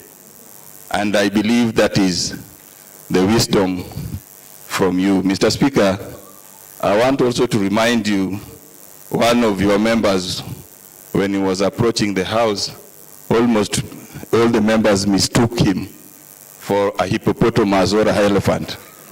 That is, maybe they were seeing him as big as an elephant or as hippopotamus. Mr. Speaker, that shows that the welfare of members is well taken care of.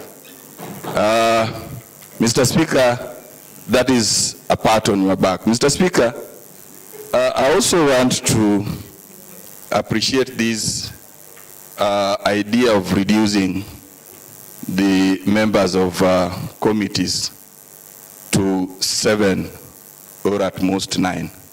Mr. Speaker, in our Luo language, we say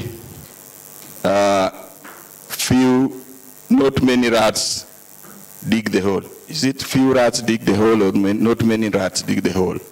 And I believe when we are few, we are going to perform perfectly. So, Mr. Speaker, I support the report, and moving forward, Mr. Speaker, as a chair of Labour Committee, I want to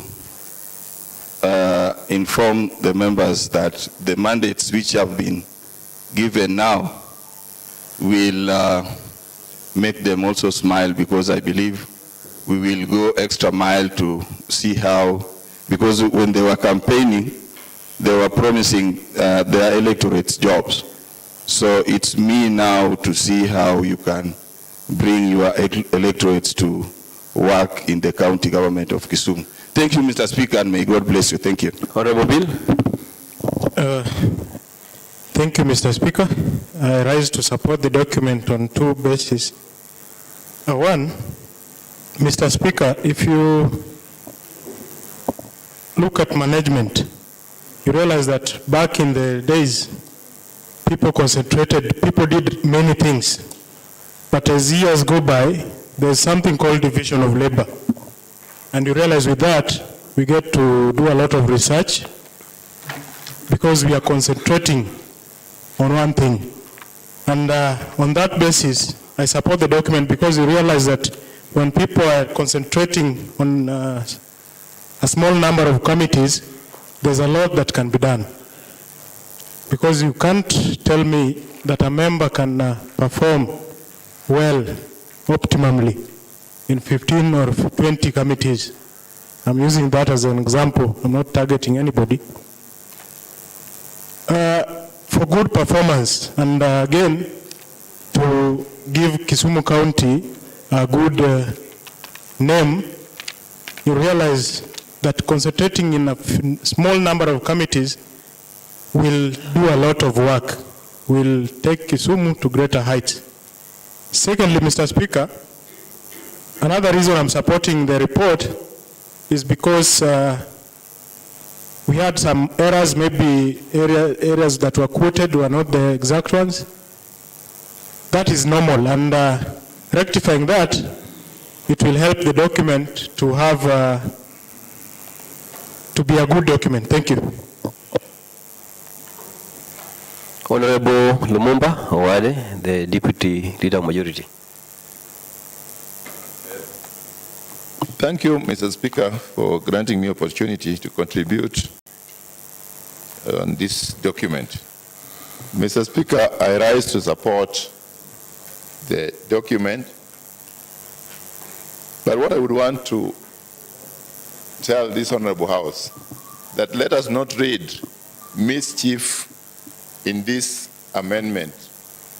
Orders are made for prosperity, not for Lumumba, not for my senior, but for the officers.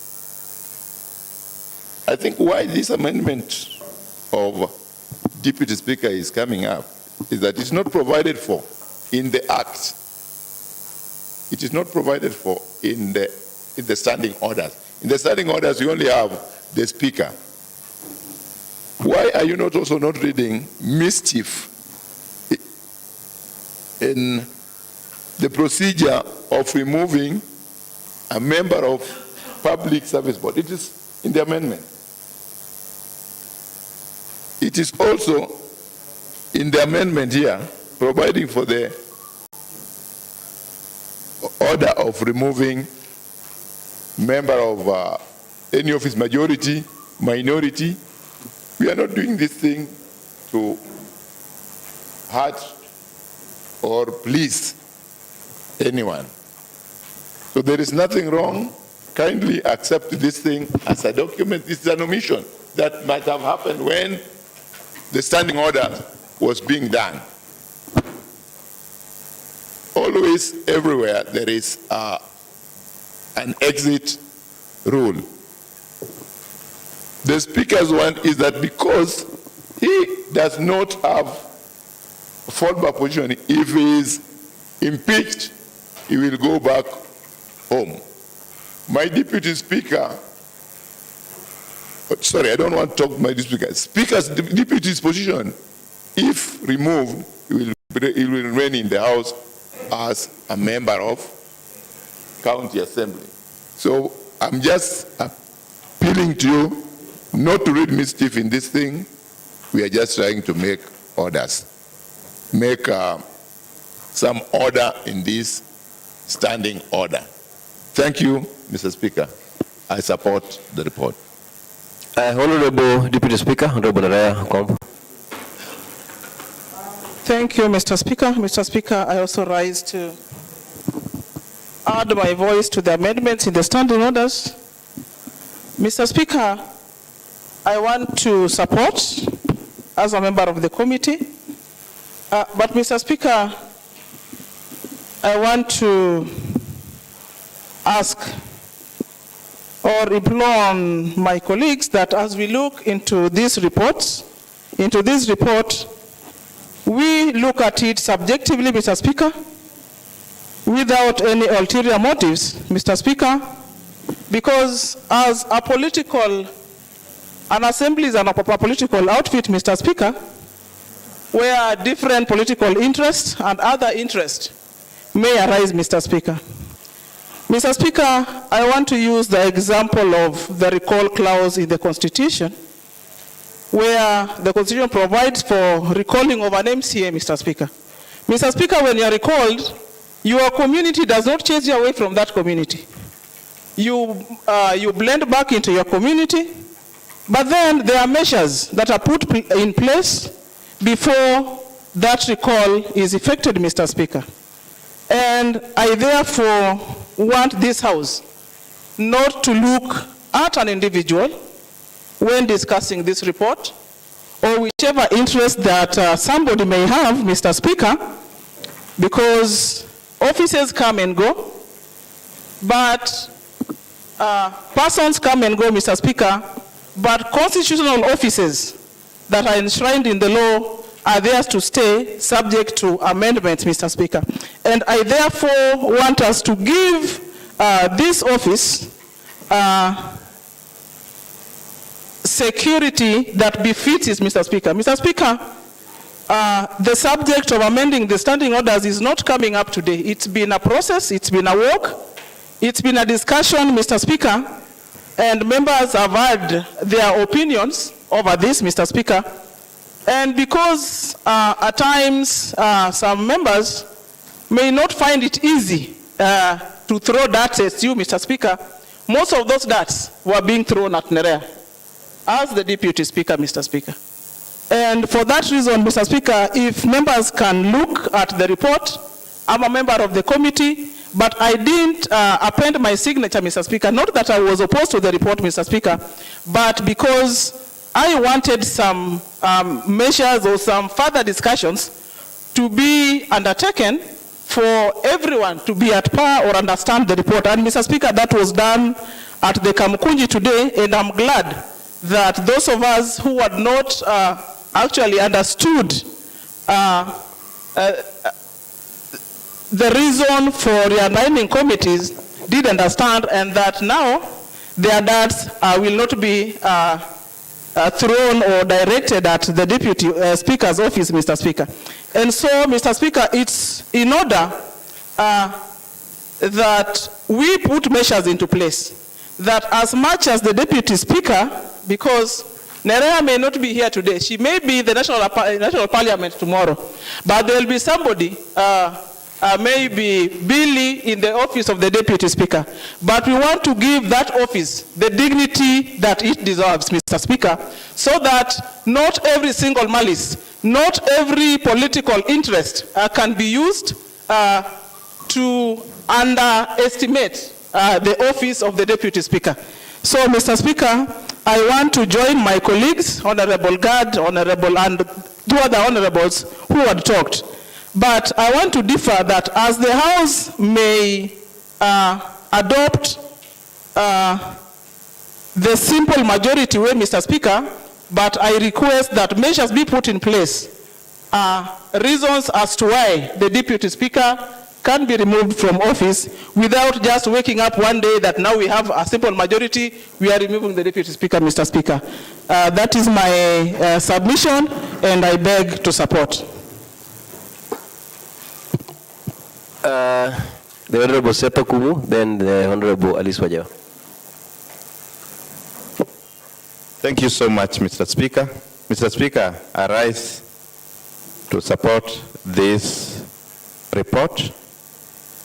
Honorable Speaker, you remember when we were in the second assembly, as we were trying to amend the standing order, and members refused that you allow that be amended by members who will be elected in the coming assembly, so that they are responsible for any changes if it affects them, so that they don't say that why did the second assembly amend standing orders that is not favorable to us. And you obliged and you've given us who have come to the third assembly an opportunity to make laws that governs us in this house. Should it go well, we will thank ourselves. Should it go bad, we will thank ourselves. Honorable Speaker, there were simple changes that we needed to make in the standing order, like references to different standing orders that were not quoted well.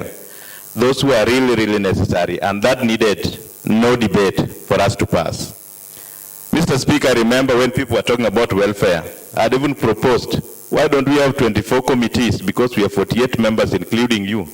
We have 24 committees, each committee having 2 members. Whatever amount is given to those committees, the 2 members is going to divide. Because sometimes, most of us just think about it in terms of welfare. And the math we were doing here, if 2 members are in a committee, and you are given 2.5 million, then each of you will be having 1-point-something million. That is the math that you are, but that's not enough.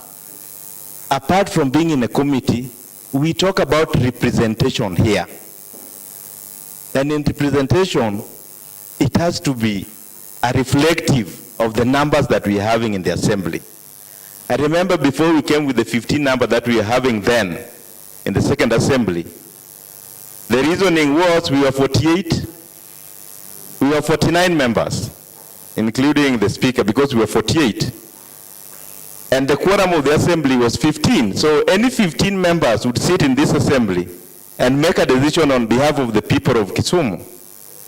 And that was replicated in the committees. But we are agreeing here that we are reducing that. That any 7 members can sit and make a decision on behalf of the people of Kisumu Assembly. That is if everyone comes. But the quorum of that 7 is only a third. That means 3 people can sit in a committee and make decision on behalf of 1.2 million members of the Kisumu County. That is the only question I'm still asking myself, Honorable Speaker. Yes, we want welfare. Yes, we want effectiveness. But how do we address the issue of representation in these committees? Do you believe that 3 is enough to make a decision that affects the people of Kisumu? And if you believe so, let's live by that, honorable members. I had to bring this up so that I go back to what I said, that we left this for the people who will be elected in the 3rd Assembly to make decision and live by it. Honorable members, that's my submission on the amendments to the standing orders. Thank you. Honorable Ellis. Thank you so much, Mr. Speaker, for the opportunity. First of all, I want to support the report. And I also want to congratulate the committee members who came out with this report, especially you, the chairman, Mr. Speaker. It was a very difficult task. I think if you are somebody who gives up easily, you could have given up on this issue because it was not easy. But I just want to congratulate you and the committee for standing firm and coming up and explaining well to the members all about the committee. And I also want to congratulate all the members for accepting and for being patient when the speaker was explaining, and here we are. When I want to talk on the realignment of committees, it was an embarrassment to us, especially me during the budgeting making process when we were engaging the executive.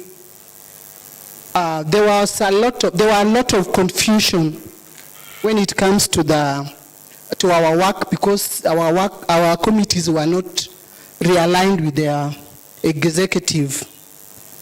And I just want to tell you that I support the report 100% without any amendment. Thank you so much.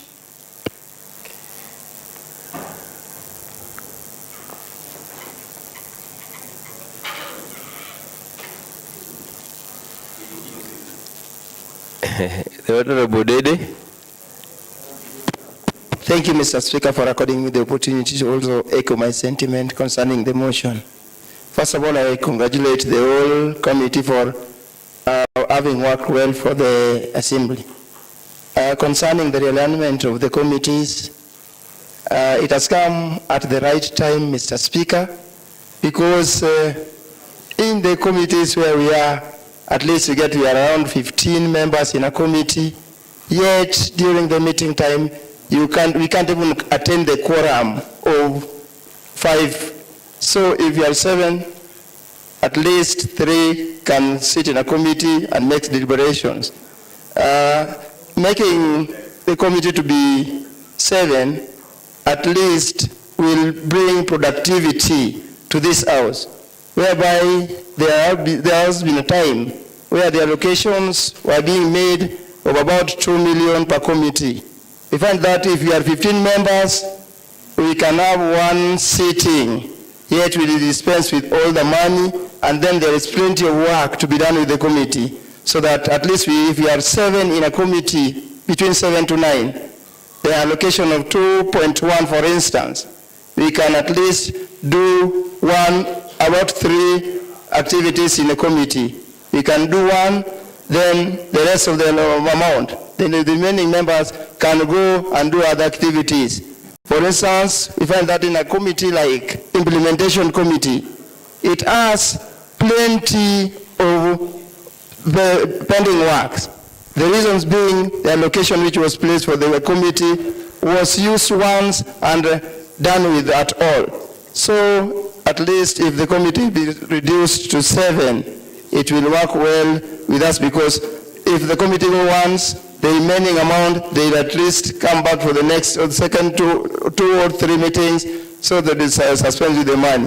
With that, I rise to also join my colleagues to at least, be with them in the issue of the alignment of the committee such that members will also work and the committees shall be productive at long last. Otherwise, thank you. Honorable Vincent Jagongo. Mr. Speaker, looking at my watch and looking at the mood of the House, may I call upon the mover to reply? Honorable members, I said that this is a unique report in the House which follows a particular standing order. So before I give the Honorable Leader of Majority to reply, I want to make some comments that the standing order 244 that I read provided that the report of the County Assembly Procedure Rules Committee is approved based on the motion as was approved by the legal majority. But if there is any amendment, then we go to 131. I have listened and I've seen that members are talking about I can say now it's narrowed down to one major issue, which is the office of the Deputy Speaker. I am not able to debate down there, but I can inform the members that my attention has been drawn to the amendment to the County Government Act. The County Government Act is 2022. 2020, thank you, Clerk. The amendment in 2020 now provides for the limit. Just like the Speaker, there is provision on how to remove them from office. There is now provision for the Deputy Speaker. And they are talking about 2/3 and not a simple majority. It is 2/3 of the members. So it is something that is already in the County Government Act. So the Honorable Leader of Majority, as you reply, please take note of that.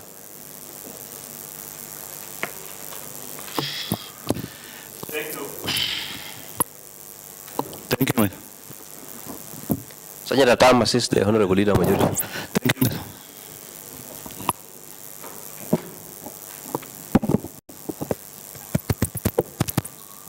Thank you, Mr. Speaker, sir. Mr. Speaker, as I reply, first I want to thank members for their contribution. And first, I want to acknowledge the sentiment of Honorable Zaku Koyo that, Mr. Speaker, sir, today this House, the House looks orderly and smart, and I can see members are very smart, especially Honorable Chele and Honorable Nditi. Mr. Speaker, I have to thank you for that. Mr. Speaker, I want to also acknowledge the contribution of Honorable Bill Oliver about a member having many committees and a member having one. Mr. Speaker, I don't see any problem a member having many. I want to give an example of in this House that Honorable Soto Kumu, as it stands, sits in 13 committees, and I can confirm that he attends almost all of them. And I also want to give an example of my able dear friend, Honorable Gad, who has one and never attends. So, Mr. Speaker, it is not a matter of having many and having one. Mr. Speaker, I want to agree with the Deputy Speaker, and of course, you've done a clarification that I don't want to dwell on, that the Deputy Speaker is a constitutional office that is there to stay. And I want to remind members that if you look at our proposed amendments on page 16, we're talking about each sectoral committee being reduced to 7. So at the moment we have 15. So it means that in each committee, 18 members will be dropped. So this one is done without looking at any individual. As a person, we are talking about membership. Mr. Speaker, Honorable Alice Wajewa talked about realignment of committees. Mr. Speaker, we have to do this as a committee because the confusion that we have witnessed when members of the executive come this side has not been very good. So this one will enable us to do away with such confusions in future. Mr. Speaker, I also want to agree with Honorable Gad that this is work in progress. And I will refer members to page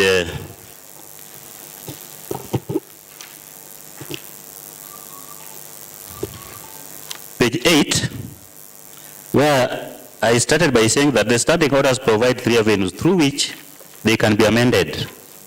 And one says that the Procedure and Rules Committee can propose amendments anytime. So that's why I would ask this House to adopt this report. We have the Procedure and Rules Committee with us to stay, and they can still do the further amendments in case we experience any difficulties. I also would like to inform the members, there is an issue that was raised by Honorable Lema about the Ward Development Committee, that as Procedures and Rules Committee, we received a report from your committee that we retain the committee, but we change the name and the objectives. So it was not, I think the Honorable Chair is there nodding, confirming the same. So that's why I say that Honorable Gada has not been attending meetings. Mr. Speaker, I also agree that with what Honorable Gada said, that when we will be, the selection committee will be placing members into different committees, we consider all the sub-counties. We will make sure that all the regions are represented, and of course also the gender. Mr. Speaker, there is an issue that has been raised here by Honorable Tom Yaoke and Honorable Gado Lema about the individual strengths in our committees. I agree with them totally. That when the selection, as the chair of the selection committee, when we will be slotting people in different committees, we'll have to consider the individual strength of each member, especially the chair. But remember, being placed in a committee is a privilege that is given to you by the party.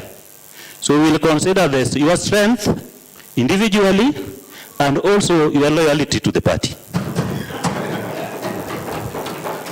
So you must be able to have the two, your strength and your loyalty to the party. We'll consider both. If you have a lot of strength and you are disloyal, we can't consider you. And lastly, Mr. Speaker, I want to say that the reorganization of these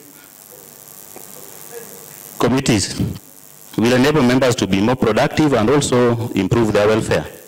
Mr. Speaker, with the motions that we still have in this House, I want to rest my case there, Mr. Speaker. I do reply. Thank you, sir. Thank you so much, the Honorable Leader of Majority. Honorable Leader of Majority has made a reply. And if you allow me to refer to the same standing order, I want to give an opportunity if there is any further amendment. Honorable Naraya?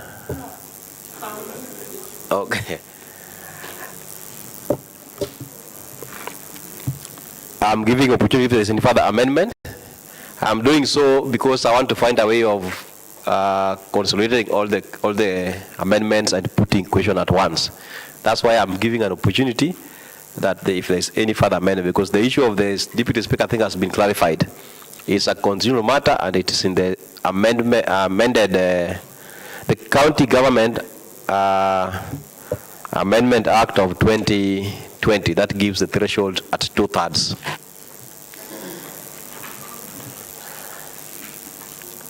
Yes, Honorable James Omolo. Mr. Speaker, I just want to propose an amendment. Mr. Speaker, having replied, I have stated very clearly that I will consider the sub-counties. We have 7 in this county, and that would mean, for example, a committee A wants to have 7 membership, and the selection committee have to select from each 1, 2, 3, up to 7 sub-county. And there we have to be aware of the gender. Then we have to be aware of the party strength. That one I am mentioning the independent person in this House. I would suggest how well we can achieve that. So I would suggest an amendment of 7 to 9, so that the threshold is 9. If we have reached 7 and the gender is not reached, because there are some sub-counties you cannot find, let's say a woman, and the gender will be on the other end. So you have to top up and get this gender also. So if we have 2 extra in a committee, then we can really top up even to achieve the gender and to achieve also the party strength. Even in future when other parties, like right now we don't have other parties, but in future there would be other parties and the party strength will really constitute a committee. So I would wish to propose an amendment that it be pushed to 9 so that we can take care of any eventuality in terms of placing members in the committee. Thank you. I don't know who to ask a second, because it has just come to my mind. Honorable Nyaonge, can you second, please? Thank you. I must say that I'm loyal to my colleague, so I second. Maybe I'll give the Honorable majority to comment, because when we talked about 7, I think we are considering the 7 constituencies. And I think we also did the arithmetics. And Honorable God put it very well, that when you are looking at the 7, and we have the 7 constituencies, that at least there should be a member from each and every constituency. So, what is it about that? I'm giving I want to inform the chair. Some sub-counties has 4 members. Some have more like Kisumu Central, and you said 7-7. 7-7, when we go around to those committees all around, you'll see 1 sub-county. Honorable Dega, if there are 4 members, then they'll appear in those committees. Because what Honorable God was presenting, which was making sense, is that at least a constituency should be represented. What is it, Honorable Kelvin? The idea of representation per sub-county in all the committees actually is not workable and even advisable. Mr. Speaker, there are committees of interest, and then there are committees where you can leave it free so that you can consider other things. But if my brother Ojemo talks about a woman must be there, a youth must be there, a sub-county must be there, talk about the party today, we have the majority party ODM tomorrow, maybe the assembly can have mixture, then there's a lot of activities that will be considered. When you are making a law today, you don't just thumb, because the law is not for only today, but for the best part of Kisumu County. So for that reason, the issue of sub-county and representation along the sub-county, to me, I feel we should not subject. It should just be a practice, but should not be subjected in the standing order and to make it like a law. That is my take on that, Mr. Speaker. Thank you, Mr. Speaker. I want to oppose what Honorable Ojemo is saying.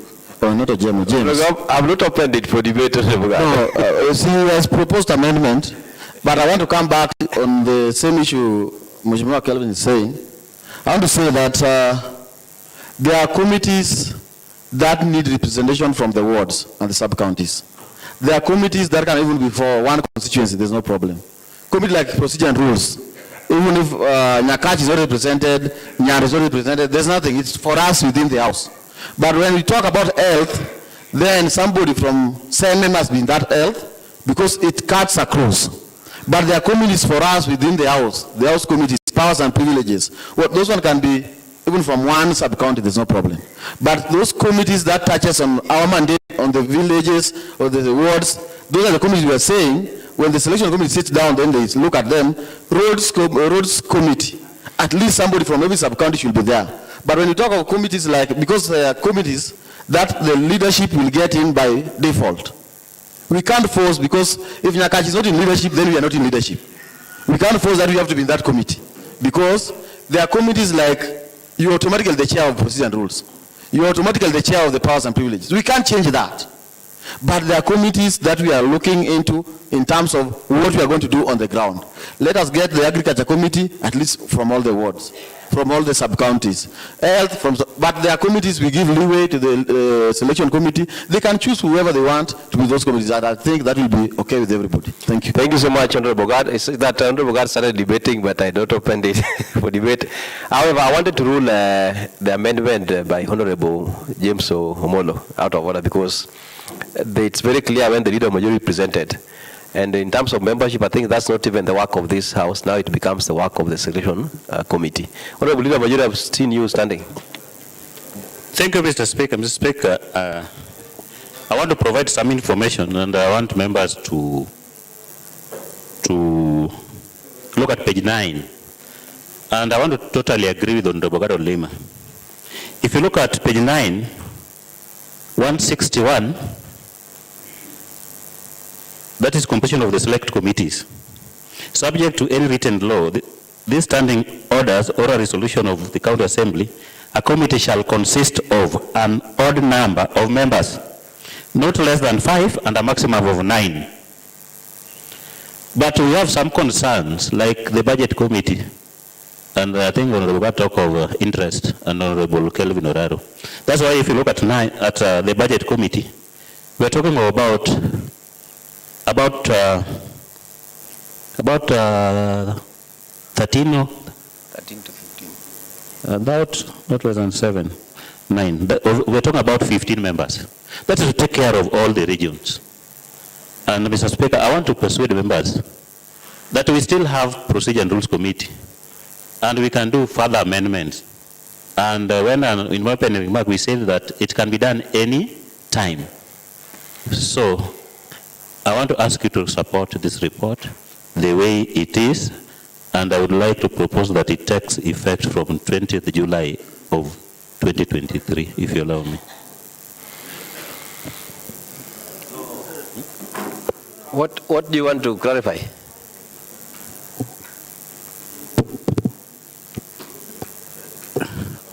Thank you, Mr. Speaker. Mr. Speaker, I'm seeing a strange eye looking at me from the back. I'm not going to poke holes. I'm not opening any debate because I've realized the voice and tone of the majority leader. Mr. Speaker, I was just wondering aloud that we are focusing on this thing called constituency, and in devolved laws, we don't refer anything as a constituency, but rather we refer to them as a sub-county. But if we talk of constituency, that is now we are focusing on the national government. That as we are a devolved unit, and where we have the village as the smallest unit, we have the ward, and we have the sub-county. Constituency does not appear anywhere. And therefore, if we have to go by the law, because that's the law, then in Kisumu County, it is obvious that we have 8 sub-counties. Unless we are killing Kadibo, which is live, kicking us and as just strong as Kisumu Central and any other sub-county, Mr. Speaker. Making reference to constituency does not apply to the devolved laws. Thank you. Thank you so much. Honorable Chela has given us clarification, so allow me to proceed.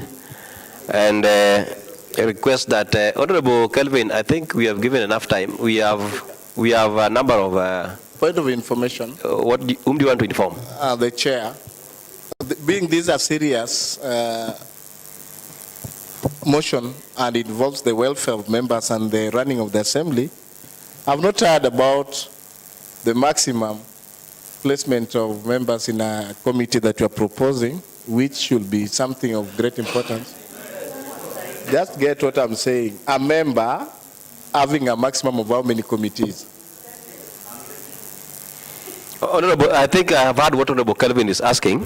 I think we agreed here that once we agree that for Senate committee it is minimum 5, maximum 9, and budget I think there is provision of what it is. Secretarial committee is average of 7. Then the rest on how many, I think that is now the mandate of a selection committee. I believe so. It's a mandate of the selection committee to place members taking in consideration what we have passed in the standing order. So having agreed, I would want to propose a question, to put a question, and honorable members, as I highlighted earlier, I'll put for the consolidated proposed amendments. And I put that as many of the opinion and the report of the County Assembly Procedure and Rules Committee be approved, say aye. Aye. As many of the contrary opinions say nay. Nay. The ayes have it. And the report of the County Assembly Procedure and Rules Committee on the proposed amendment to the standing order have been approved today, Thursday, the 6th of July, 2023 at 16:47 hours. And as per the proposal by the majority leader, the amendments takes effect from 20th of July 2023. Next order. Order number 9, adoption of the report by Planning, Industrialization and ICT Committee on the ad hoc reports recommending Maseno, Holo, Kombewa Body, Katito Pap Onditi, Ahero Awasi, and Moroni Chemelil for conferment as a municipalities by Honorable Ratib. Honorable Ratib.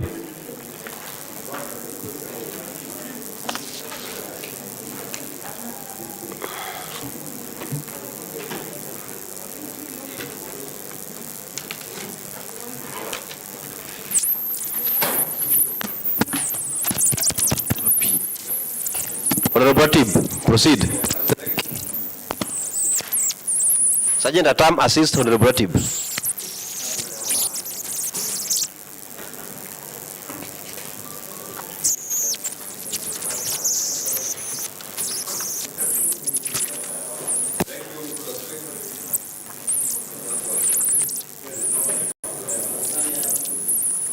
There is a microphone that is on. Please switch off your microphones. Thank you, Mr. Speaker. With me is a report on the consideration of a ad hoc committee reports recommending conferment of municipalities Katito Papunditi, Ahero Awasi, Muroni Chemelil, Maseno Holo, and Kombewa Body. Honorable Speaker and honorable members, the provision of Section 9(1) of the Urban Areas and Cities Act 2011 bestows the County Assembly with powers of making resolution on the confinement status of municipalities.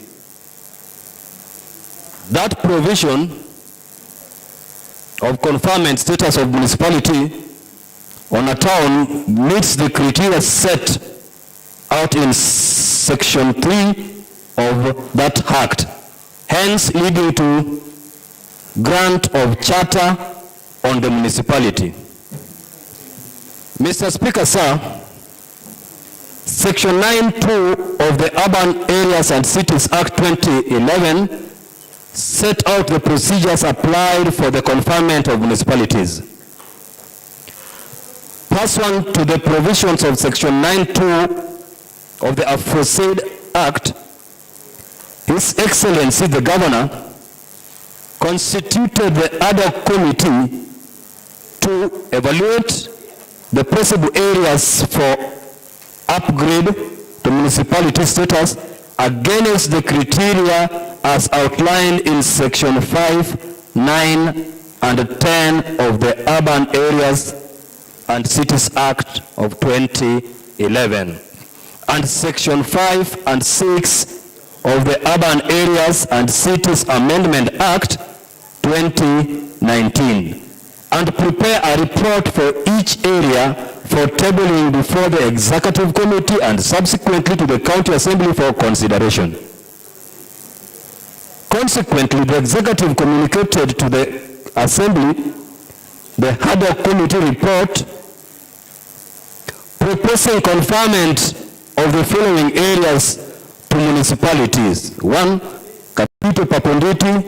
2. Ahero Awase. 3. Moroni Chemelil. 4. Masema Holo, and lastly, Kombewa Body on 4th July 2023. The reports were tabled in the House by the Majority Leader, Honorable Ken Ooko, on 4th July 2023, and subsequently committed to the Sectorial Committee of Planning, Industrialization and ICT. Honorable Speaker then directed the committee to immediately commence the consideration of the report and cause a report on the same as soon as practicable to pave way for the vetting of the nominees for the position of the board members for the municipalities. The committee held 2 sittings to consider the matter before it, with the objective of establishing whether the proposed municipalities, that is Katito,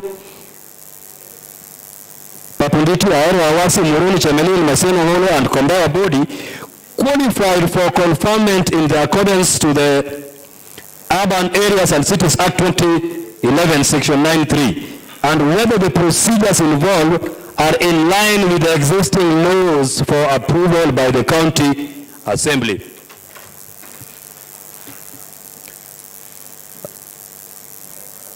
Mr. Speaker and honorable members, the Sectorial Committee on Planning, Industrialization and ICT is established under Standing Order number 193 of Kisumu County Assembly Standing Orders, whose mandate is pursuant to the Standing Order number 193.5 is as follows. 1. Investigate, inquire into the report on all matters relating to the mandate, management activities, administration, operations, and estimates of the assigned departments. 2. Study the program and policy objective of departments and the effectiveness of the implementation. 3. Study and review all county legislation referred to it. Number 4. Study, assess, and analyze the relative success of the department as measured by the results obtained as compared with the stated objectives. Followed by investigate and inquire all matters relating to the assigned department as they may deem necessary, as may be referred to them by County Assembly.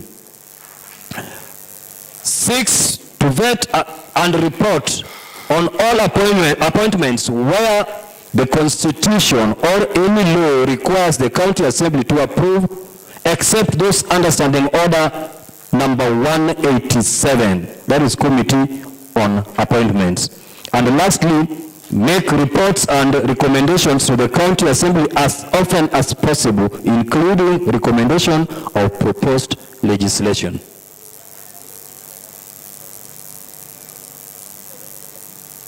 Mr. Speaker and honorable members, this is the composition of this committee.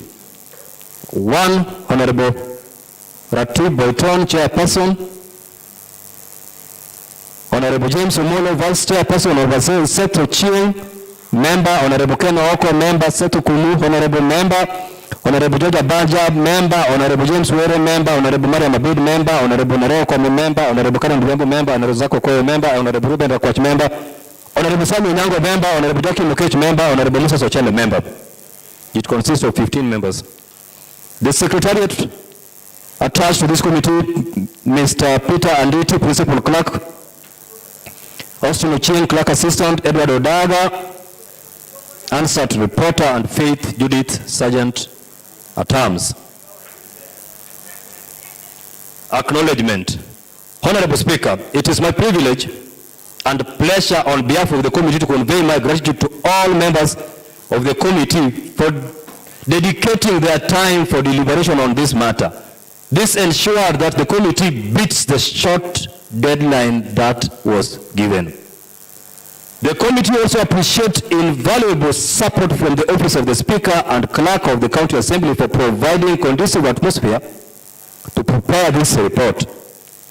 To our clerks who tirelessly worked through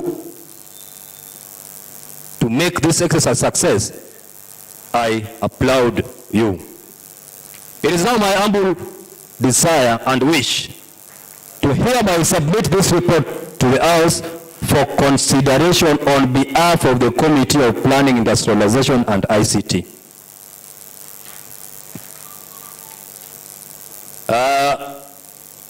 We are taking you through introduction, historical background. Honorable Speaker, prior to the promulgation of the Constitution of Kenya in 2010, Kenya had a centralized system of governance. This system was headed by the president, who was assisted by the provincial administration that ran through to villages in Kenya. Municipalities were established for purposes of delivering services to the people of Kenya. The first formal local government was established in 1902.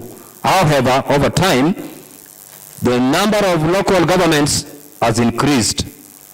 Prior to the promulgation of the Constitution in 2010 and the enactment of the Urban Areas and Cities Act in 2011, the management of urban areas and cities in Kenya was governed by the provision of Local Government Act, Cap 265 laws of Kenya, now repealed.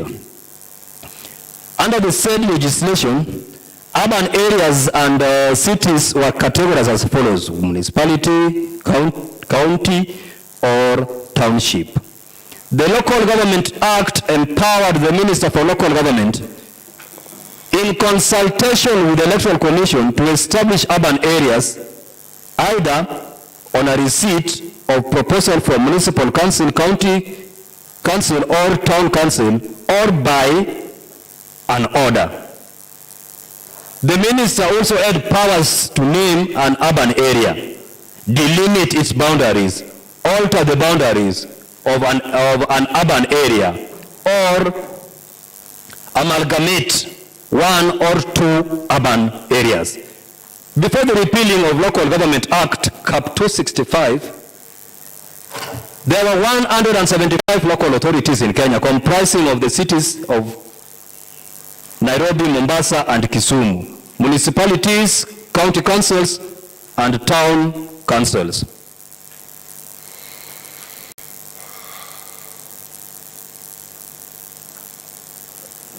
The Constitution of Kenya 2010. Honorable Speaker and honorable members, the new Constitution introduced a new system of governance. The Constitution introduced the developed systems of governance, a devolved system of government assigned sovereignty to the national and subnational governments by distributing powers and resources between the two levels of government. In Kenya, these two levels of government are the national government and the county government. The two levels of governments are distinct and interdependent, although they conduct their affairs on basis of mutual consultation and cooperation. To that end, the functions of the various levels of government are set out under the 5th schedule of the Constitution of Kenya 2010. The guiding principles of devolution are set out under Article 174 of the Constitution, which include to promote democratic and accountable exercise of power, to foster national unity by recognizing diversity, to give powers of self-governance to the people, and enhance the participation of people in the exercise of powers of the state and in making decisions affecting them. To recognize the rights of communities to manage their own affairs and to further their development. To protect and promote the interests and rights of minorities and marginalized community. In furtherance of these principles of giving powers of self-governance to the people and recognizing the right of communities to manage their own affairs, county governments are mandated to decentralize their functions and the provision of their services to the extent that it is efficient, practicable to do so. Urban areas and cities, including municipalities, are further decentralized units of county governments. Together with the developed systems of governance, the Constitution of Kenya introduced a new legal framework on the governance and management of urban areas and cities, including municipalities.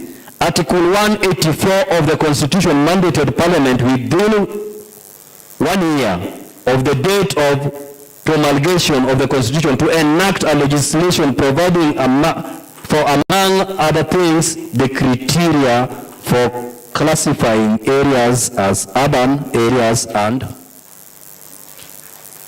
cities, establishing the principle of governance and management of urban areas and cities, and to provide for participation by residents in the governance of urban areas and cities. The said legislation was also intended to provide for mechanism of identifying the different categories of urban areas and cities and their governance. The legislation contemplated by the framers of the Constitution of Kenya 20 was enacted in 2011. Under the Urban Areas and Cities Act, urban areas are categorized into 3 categories as follows: cities, municipalities, and towns. Honorable Speaker, Section 48(1) further provides for decentralized units as follows. Subject to subsection 3, the functions and the provision of services of each county government shall be decentralized. 2A, the urban areas and cities within the county as established in accordance with the Urban Areas and Cities Act number 13 of 2011. B, the sub-counties equivalent to the constituencies within the county established under Article 89 of the Constitution. And C, the wards within the county established under Article 89 of the Constitution and Section 26D. Such number of village units in each county as may be determined by county assembly of the respective county. And E, such other or further units as a county government may determine.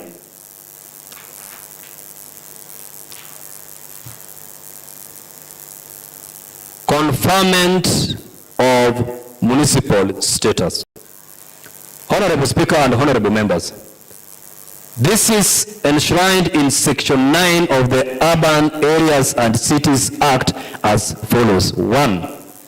The county governor may, on the resolution of the county assembly, confer the status of a municipality on a town that meets the criteria set out in subsection 3 by grant of a charter in the prescribed form. Number 2, the procedure set out under section 8(1) to 4 shall apply with necessary modification to the conferment of municipal status to a town, except that the conferment shall be done by the county governor. Number 3, a town is eligible for conferment of municipal status under this act if the town satisfies the following criteria. A, has a population of at least between 70,000 and 249,000 residents, according to the final gazetted results of the last population census carried out by institution authorized under a written law preceding the grant. B, as an integrated development plan in accordance with this act.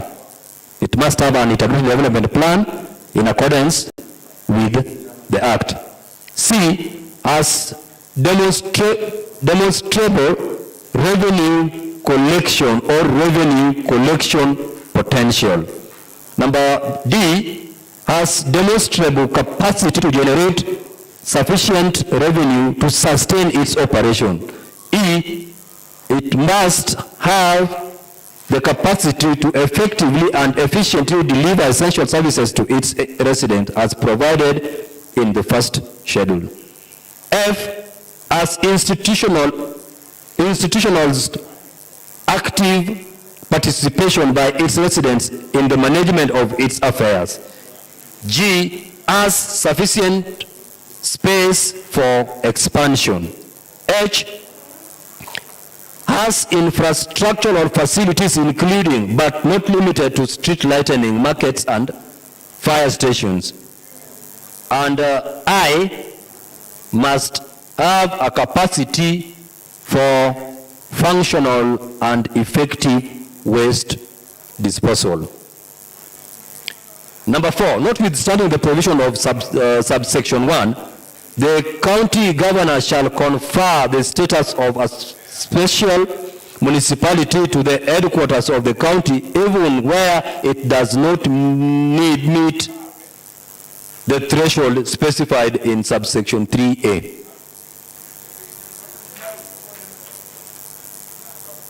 Procedure used for conferment of a municipality.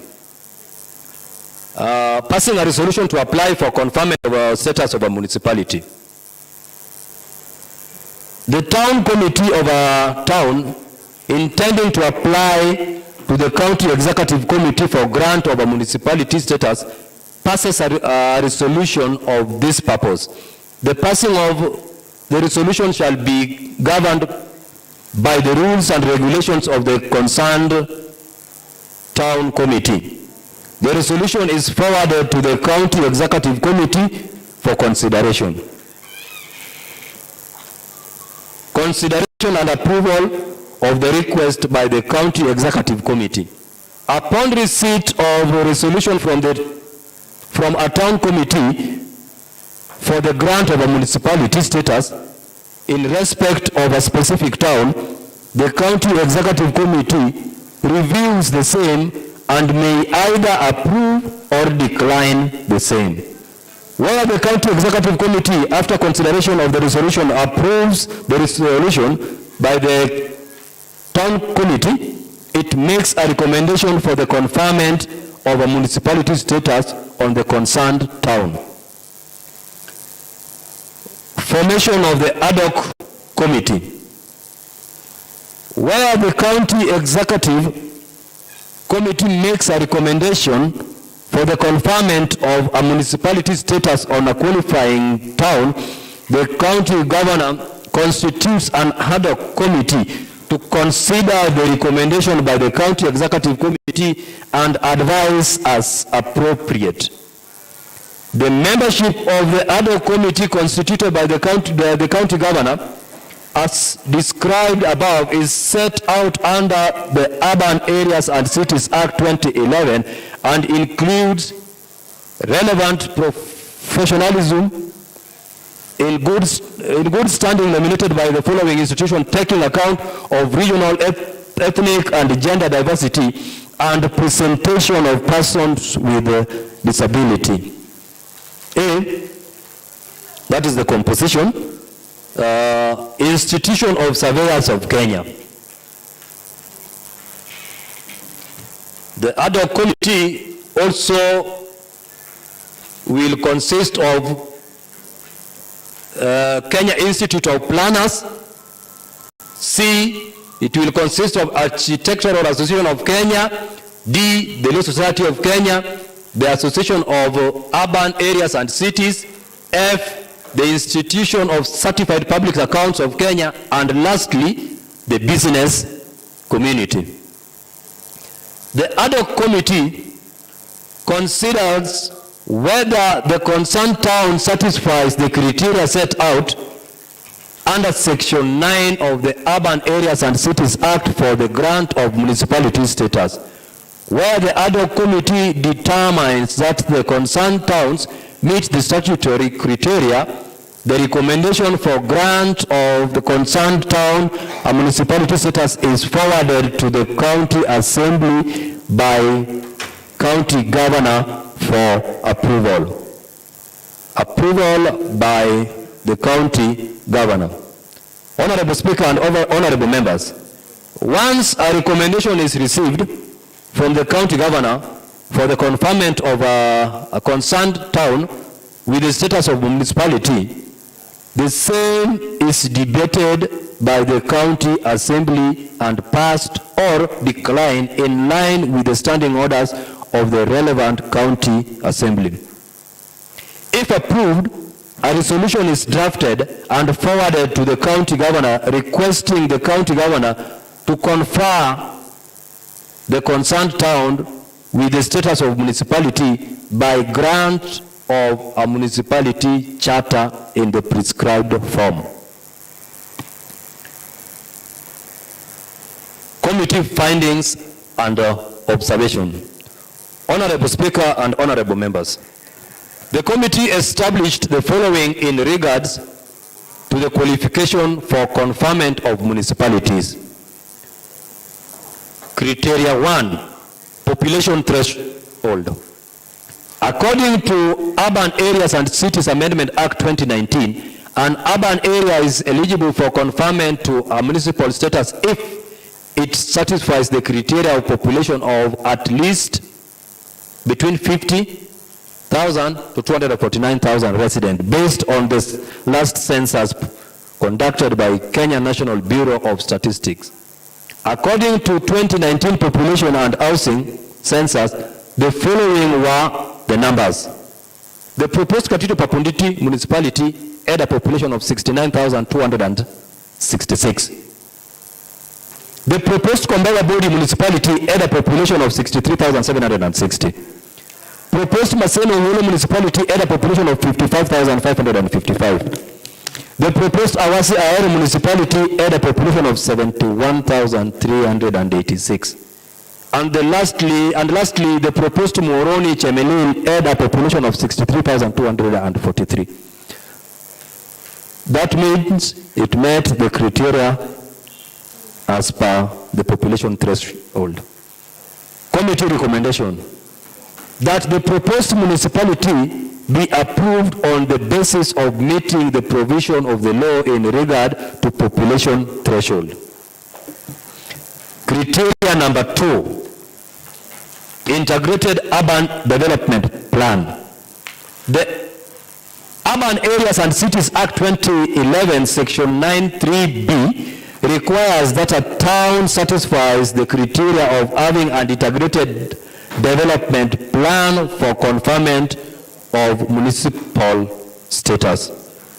The committee observed that Ahero Awasi and Maseno Hulu integrated urban development plans are in draft plan stage, while the rest are at the proposal stage.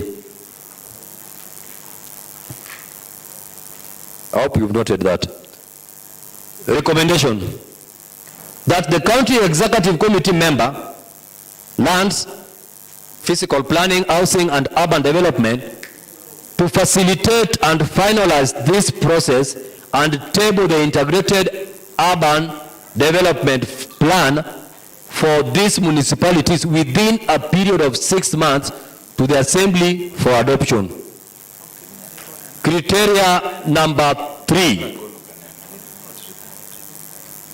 demonstrable revenue collection or revenue collection potential and capacity to generate sufficient revenue to sustain its operations. Honorable Speaker and honorable members, urban areas are the hub for economic and social activities. For them to effectively operate, they need to have sustainable revenue streams. The ad hoc committee report presented a summary of revenue collection from this municipality as follows. We have municipalities In one column, average revenue for fiscal year 2019, 2020, 2020, 2021, 2021, 2022, and 2022, 2023. Aero Awasi, 24,495,769. Maseno Olo, 18,540,179. Kombewa Body, 4,721,253. Katito Papunditi, 15,828,253. And lastly, Chemelil Moroni has 21,999,410. Recommendation. The committee noted that there is potential to collect more revenues. Hence, the County Executive Committee member for Lands, Physical Planning, Housing and Urban Development to present a revenue enhancement plan and organization structure for each municipality and how the structure interrelates with the Kisumu County Revenue Board to the Assembly for approval within a period of 6 months. Number 2, the County Executive Committee member to present to the Assembly a legal framework, regulation, bylaw, strategies regarding the management of revenue within the municipality. And lastly, the recommendation was that the County Executive Committee member ensures that each municipality to have valuation role to maximum collection of land-based revenues. Criteria number 4, which involves provision of essential services provided by the municipality as per Schedule 1 of the Urban Areas and Cities Act 2011. The committee noted in the County Executive Committee member's explanation that the municipalities, once approved, will qualify for World Bank grant. The funds that will come from the World Bank, which will be adequate to provide financial resources to carry out major essential services as provided by the Act. Recommendation as per this criteria. That the County Executive Committee member for Lands, Physical Planning, Housing and Urban Development to present to the House the World Bank funding plans in a period of not more than 6 months upon adoption of this report.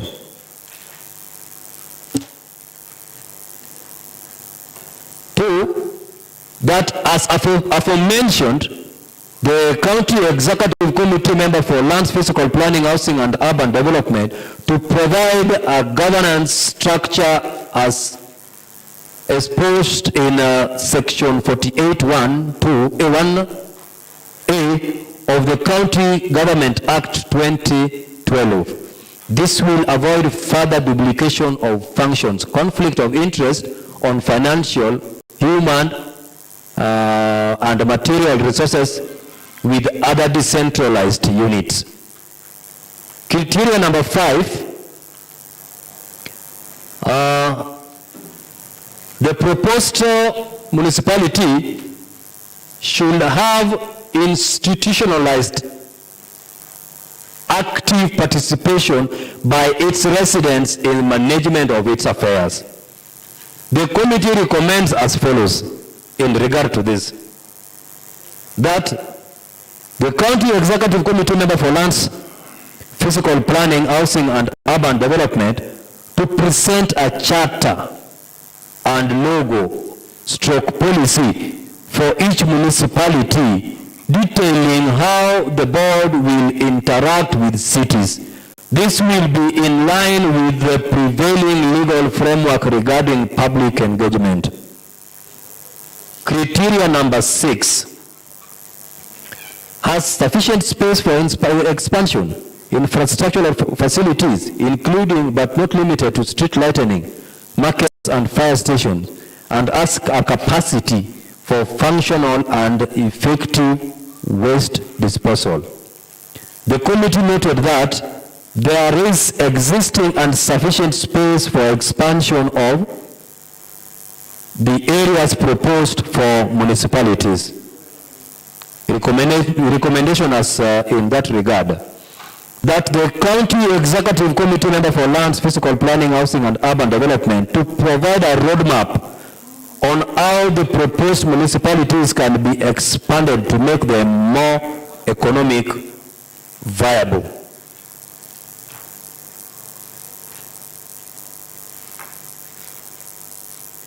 General Committee recommendation. Mr. Speaker and honorable members, that this honorable House approves the ad hoc committee report recommending conferment of municipalities of Katito, Papunditi, Maseno, Holo, Kombewa, Bodi, Ahero, Awasi, and Chemelil, Moroni. In conclusion, Mr. Speaker, sir, I hereby request this House to adopt this report on the conferment of municipalities of Katito, Papunditi. Point of order, Madam Speaker. Yes, Honorable Odari, what is your point of order? I just want to remind Honorable Ratib, it is Madam Speaker, not Honorable Speaker, sir. Honorable Odari, okay. He has noted that, but that is not a point of order. So when you are arising on a point of order, Honorable Odari, you must be able to quote the standing order upon which you are rising. Thank you. Thank you, Madam Speaker. It was just information. I just wanted to inform him. Sorry for that. I believe he's been well informed. Honorable Ratib, continue. Thank you for informing me, but you've come a little bit late. I'm concluding. I hereby request this House to adopt this report on the conferment of municipalities, that is Katito, Papunditi, Maseno, Holo, Kombewa, Bodi, Ahero, Awasi, Chemelil, Moroni, and lastly Chemelil, Moroni. May I call upon Honorable James Omolo to second this report. Thank you, Madam Speaker. Yes, Honorable James Omolo. Thank you, Madam Speaker. Madam Speaker, I rise to second this motion. Madam Speaker, conferring these municipalities will be of a big advantage to this county, and I urge my colleagues, the members of the County Assembly, to actually adopt this report if they so agree. I second. Thank you. Honorable Jagongo, why are you on your feet?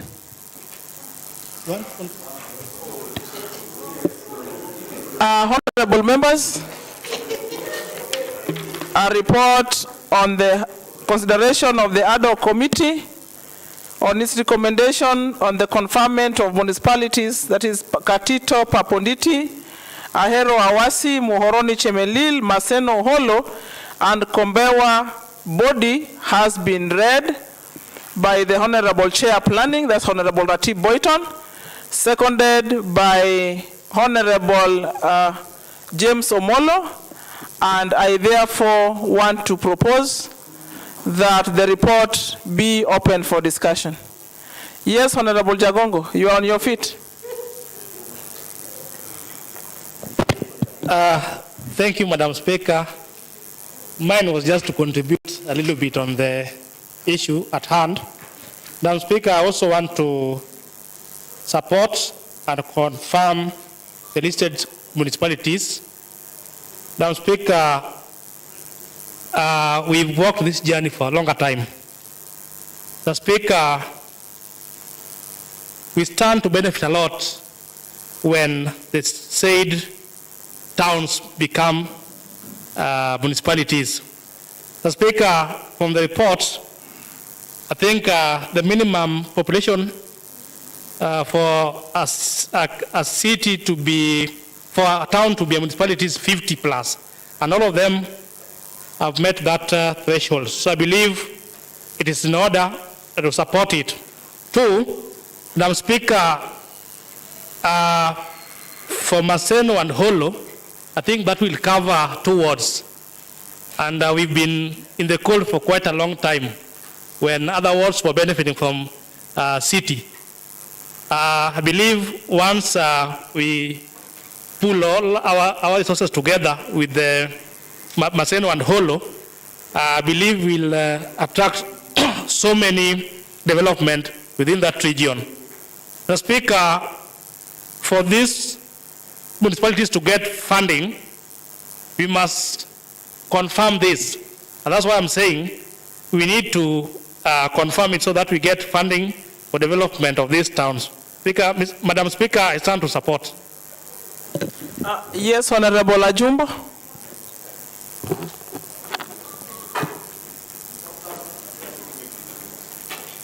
Thank you, Madam Speaker. I rise to support the report on the proposed municipality for the following, for those towns mentioned, municipality mentioned. Madam Speaker, according to the UN report, we realize that the world is becoming urban, and by 2030, most people will live in the cities, and hence the importance of having municipalities. I've just looked at some of the advantages that will go with the municipalities. We will overcome some of the challenges, including challenges on poverty, clean water, and also on climate change. There will also be controlled development in our urban areas. There will be promotion of investment, and this will go a long way in creating opportunities for residents of the urban areas, in the municipalities and the business community. Madam Speaker, I looked at the revenue. I was just on the revenue column of the municipality on page 14. It has given different municipalities average revenue for the financial years starting 2019 up to 2023. Madam Speaker, I realize our municipality comparable body has been the least according to this revenue projection, 4.7 million. That does not mean, Madam Speaker, that we will not improve. With the World Bank funded municipality, of course we are not just going to rely on World Bank assistance, but Madam Speaker, I want to assure you that these municipalities, we will improve on our revenue collection, and even if the World Bank will support, we are not just saying that let us pass this so that the World Bank can give us money. We also need to up our game as county at the county of Kisumu, that even if sometimes the World Bank will not have sent money on time, just like the money from the national government, then our municipality will not stop working. They should be able to run even if there's a delay in the World Bank funds. Thank you, Madam Speaker. I support. Honorable Nyaoke, member representing North Nyakach. Thank you, Madam Speaker. I almost thought you were going to look at the seniority part of it, but today I think you overlooked that. Madam Speaker, I want to also support this motion we have before us today. It is also important to note that Katito Papunditi municipality is indeed coming from my sub-county. Madam Speaker, if you look at the report of from the ad hoc committee, the eligibility, first of all, to be conferred as a municipality, Madam Speaker, is quite a lot of criteria that has to be followed, Madam Speaker. And I want to thank all those areas that have been conferred to this for having met all those criteria, Madam Speaker. Some of the fundamental criteria that has to be met is that that particular area or region or towns must demonstrate capacity to generate sufficient revenue, Madam Speaker. This is clearly been noticed from these areas, and we are certainly sure that with that enhanced revenue collection from these municipality areas, Madam Speaker, a lot of services will be geared towards helping the people therefrom. Madam Speaker, I also want to thank the governor and his entire team for having thought it wise that this thing is put in order and that is going to be effective. I don't want to forget also the procedures we went, like public participation, those who participated to come on this. I was really upbeat that Katito Paponditi should be conferred without failure, but lucky enough, it is there and we are there. Thank you, Madam Speaker. I beg to support. Honorable Member representing East Seme Ward, Honorable Seth Akumbo. Thank you so much, Madam Speaker. I think going by the mood of the House, let me call the mover to reply. That will be considered, honorable members. I've seen Honorable Kelvin Oraro on his feet, and I want to give him a chance, followed by Honorable Ouko. And if there's no any other person that wants to give their opinion on this, then I'll ask the mover to reply after Honorable Ouko. Yes, Honorable Kelvin. Thank you, Madam Speaker. In this motion, let me be counted as one of the members who is not in agreement and opposing the motion of confirming the following towns that have been listed to be municipality. Madam Speaker, you are aware that the said towns recently or some time back, they were made to be town council. And out of them being town councils that we have, I've not seen a lot of changes. And out of nowhere, we are changing them to municipality. And in the municipality, it comes with the responsibility and the employment of new staff. And if you look at the rate of development, we can rank them.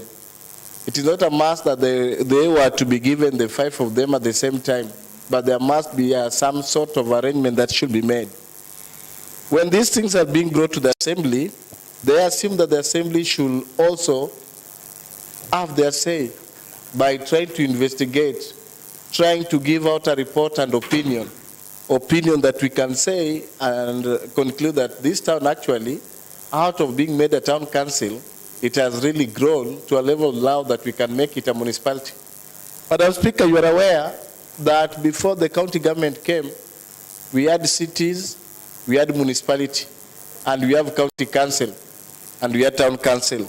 And it takes time for you to graduate from one stage to another stage. And for that main reason, Madam Speaker, if I look at these towns and you start comparing Katito, you look at Muroni, you look at Aero, you look at Maseno, you look at Olo and Kombewa, you'll realize that there are other among these towns that actually you cannot compare them. For example, if you compare Aero and Olo, Aero is far much better off than Olo. But because we just want to give them that blanket approval, Madam Speaker, I don't know how it can help in terms of funding, but to me, I think as a house, we should be in a position sometimes to offer guidelines on how we feel things should be done. Because this is the only house that can make rules, this is the only house that makes laws and can even send it back so that we have other things that can assist us to make decisions. But by just approving and allowing everything to be going on, and there's no serious change, and there's no serious development coming with the responsibility, to me, I think it is not the best time. And if I was to choose, maybe we'll have graduated 2 towns that have actually grown. In fact, 3. Katito has really grown to some level. Aero being a town council from some time back, and maybe Maseno. If you look at the rate of growth, you'll realize that Moroni, Kombewa, and Olo, there is nothing that has happened since it was changed to town council. Nothing totally that has happened in those places. But if you look at Aero, the rate of revenue, you can even count revenue. They have even offices as a town council. But talk about Kombewa, nothing is there. Talk about Moroni, nothing in Moroni. Talk about Olo. So as members, yes, we are rushing after time we finish, but there are things that we need to put in order so that when you are given even time to defend yourself in a TV, a radio, why this is happening, you are in a position to explain because you have facts, you have data. There are things that you can say before the public because you are given this mandate. Not everyone can be allowed to approve this. So with this, Madam Speaker, I want to say without fear of contradiction that I totally disagree with the move that was so quick in changing them now to municipality. They don't deserve, if you compare it with other municipality within other counties here in Kenya. There's a stage you give as you approve, so that it is not something. Tomorrow will be given them to be changed to be cities. You call Ahero a city, just because your assembly will be approving. We just have to know how we approve something from a town council to municipality, from a municipality to a city, so that as our legislators we are in a position to defend our move. Thank you, Madam Speaker. Yes, Honorable Ouko, the majority leader is on his feet. Allow him give his views, then you'll talk after him. Thank you, Madam Speaker. Madam Speaker, I ask to support, but I want to inform the honorable member from Kolwa East, Kolwa Central, that the towns were not promoted to councils. They were promoted from councils to towns. And there were parameters that were set by World Bank. We met, and the towns could not meet them. You remember when you were in this first assembly, there was money that was approved by World Bank then, and there were conditions set. And the conditions that were not met by then governor was the formation of the city board. Now when the professor came in as a governor, he did meet that condition and formed the board. And immediately after the formation of the board, I think the money came and you've seen some changes in terms of development. The same applies to these towns that were started. So there were conditions that were set and then could not be met. So they suggested that these towns be merged. That's why we are coming up with the municipality. And I want to tell you that there is money already approved by the World Bank waiting for the formation of these municipalities and the boards. So I just wanted to guide you on that. Thank you, Madam Speaker. Honorable Ouko. Thank you, Madam Speaker. I beg to support the creation of municipalities within these areas. These are the benefits of 2010 Constitution, and in fact the devolved system of government. When we benefit from this, no one actually should cast aspersions against all these developments. Madam Speaker, these areas are going to be the hubs of social and economic activities, just as explained. And this is why we are representing people here, to go back with the developments. And this is the opportunity we are given through the funding from World Bank to go and develop these areas. If we don't make trials on these matters, we will not be having Kisumu City today. We will not be having some other places like Nairobi City. But because actually we started from somewhere, we have to start from somewhere. We don't expect to just be from some tree up there and go down. We must come from down, we are going up.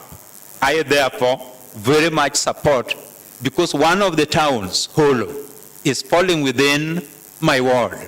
It would be very orderly for me to applaud this and actually to encourage the county government of Kisumu to create such kind of towns so that we go back and be happy with development and several social amenities. Or else, thank you very much, Lady Speaker, I support. Thank you. Honorable Ratib, you had been called upon to reply.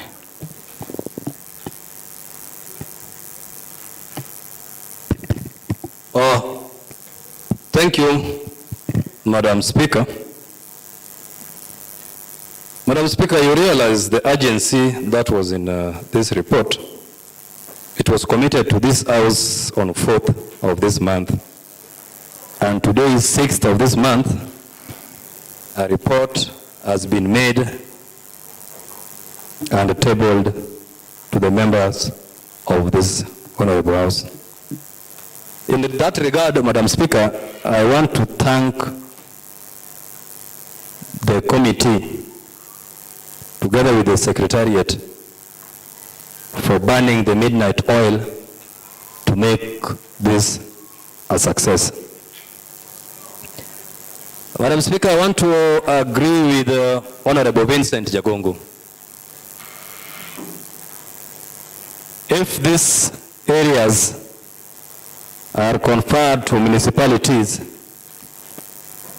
definitely one of the biggest things that we were looking at into is money that will be coming from the World Bank. With this, Madam Speaker, I believe that it will, Mr. Speaker, I've not realized, thank you. With this, Mr. Speaker, a lot of development will be realized without actually getting into the county's budget. I also want to thank Honorable Ajumbo. Honorable Ajumbo mentioned very clearly that the conferment of these areas to municipalities will also create some job opportunities for our youth. We've realized how the youth are very vulnerable in terms of job seeking. And we believe as a committee that opportunities will arise from these municipalities. Mr. Speaker, revenue collection, we also noted that we will put to task the CEC member to actually optimize the revenue collection in this area, working hand in hand with the board that is yet to start operating. We all realize that this county has been having a problem in revenue. If all put in place, Mr. Speaker, I think this will cushion our budget. Mr. Speaker, needless to say, but I want to thank Honorable Kelvin Oraro. You're talking about you've not seen changes in these areas that you mentioned that are being conferred as municipalities at the moment. Those changes you said you have not seen, you will now see them. And the growth of these municipalities, the criteria that are stipulated in the law are all met, and that is why, as a committee, we gave a tangible report on this. Mr. Speaker, I want to thank this Honorable House because we believe that these municipalities are touching various wards within this county. And when this developments will be realized in these municipalities, the same will replicate in various wards that are touching this municipality. Mr. Speaker, I reply. Thank you. Honorable members, I want to bring to attention that the motion on adoption of the report by the Planning, Industrial and ICT Committee on the ad hoc reports recommending conferment of Maseno, Holo, Kombewa Bodi, Katito Papunditi, Ahera Wasi, and Moroni Chemeril as municipalities was presented, seconded, and debated. And as per our standing orders, I want to put a question. And I put that as many of the opinion that the motion as the adoption of the report by the Planning, Industrial and ICT Committee on the ad hoc reports recommending Maseno Holo, Kombewa Bodi, Katito Papunditi, Ahero Awasi, and Moroni Chemelil for conferment as municipalities be adopted, say aye. As many of the contrary opinions say nay. The ayes have it, and the report by the Planning, Industrial and ICT Committee on the ad hoc reports recommending Maseno Holo, Kombewa Bodi, Katito Papunditi, Ahero Awasi, and Moroni Chemelil for conferment as municipalities have been adopted today, Thursday, the 6th of July, 2023, at 17:47 hours. And I want to direct that the Hansard report be prepared and the same be transmitted to the relevant department for action. Next order. Order number 10, adjournment for a long recess, pursuant to standing orders number 26 and the House resolutions of Wednesday, 22nd February 2022 by Honorable Kennedy Oko. Thank you. Yes, Honorable Leader of Majority. Thank you, Mr. Speaker. Mr. Speaker, I stand to move a motion of adjournment for long recess pursuant to standing orders number 25, part 3, and the House resolution of Wednesday, 22nd February 2023. However, that the Kisumu County Assembly standing orders number 25, part 3 provides that subject to paragraph 1, the County Assembly shall continue to be in session and may adjourn for each number of days as it may determine in its calendar. Further, aware that during its sitting of Wednesday, 22nd February, the House approved its calendar in which it resolved that the long recess was to commence on Friday, 7th July 2023 and end on Monday, 7th August 2023.